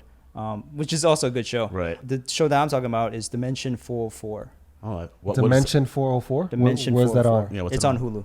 Okay. It's on Hulu. And it's pretty much like is that like a show or a series? It's is it like a series or a movie? Is it a fish or is it a show? It's a TV show. It's an anthology of different 1 hour different stories. Of different like sci-fi, based on sci-fi. It's like a Black Mirror type show. Black Mirror, yeah, but not as dark. So it has a comedic, like Upload. It's like it has that comedic drama. That canny, like. Okay. All sci-fi things that I've been seeing is always dark. Yeah. Everything's like apocalyptic. Like sometimes you need some lighthearted sci-fi. For sure. So it made me laugh. Especially nowadays with the world coming to an end, we need some very cool some lightness. What I got going on right now is I'm super happy because I've been looking for this online, but I wanted to watch it like on a big screen. I didn't want to do all that searching, streaming, but Netflix just got Avatar, the series, out. The cartoon series? Yeah, with Aang and his squad, the first Avatar. And that's out on Netflix now. So if you guys are a little older like me and you guys watched that when you were kids, it's finally out where you could check it out on Netflix. And if you haven't seen it yet and you just weren't hip to it or you just didn't have Nickelodeon back in the day, check it out. It's a good watch, man. It's worth it. If you like that type of stuff, basically he is a character that there's 4 certain types. There's an earthbender, fire, water, and air. And the Avatar needs to master all 4 elements in order to save the world and keep everything balanced. That was the movie they did with the bald kid. Yeah, right? that was a movie. But I heard that movie was whack movie. Yeah, it's a I don't know if I terrible saw it, adaptation, yeah? is what I hear. But I didn't see The Last it. Airbender. That's what it was. The Last called. Airbender. Yeah. So this is the last. Yeah, Avatar: The Last Airbender. That was adapted from this cartoon. But yeah, this cartoon is super popular, and they're actually Netflix is actually taking that premise and doing a real life series, and they're casting for it. I don't know if they finished casting for it, but it's gonna come out. It's gonna be a big show. It's gonna be very big. You guys will hear about it when they find it. I think at this rate, because of COVID, it might come out in 2022. I think they're casting the 6'2" firebender. You don't want to be bending air because they say you can get the coronavirus that way. Yeah. That's an awful way to end the show. Anyway, yeah, they want to cast a 6'2" firebender. I'm there. They know who to call. I'm there. Yeah, I have martial arts background. All right. Thank you, Low-End Gigolos. Thank you, Appreciate guys. it, man. Josh, Thank you. Kevin, Lucky Lug Boys, Boys Norm, out. and I'm Will. Thank you for listening. To the next one. Peace. Check you later.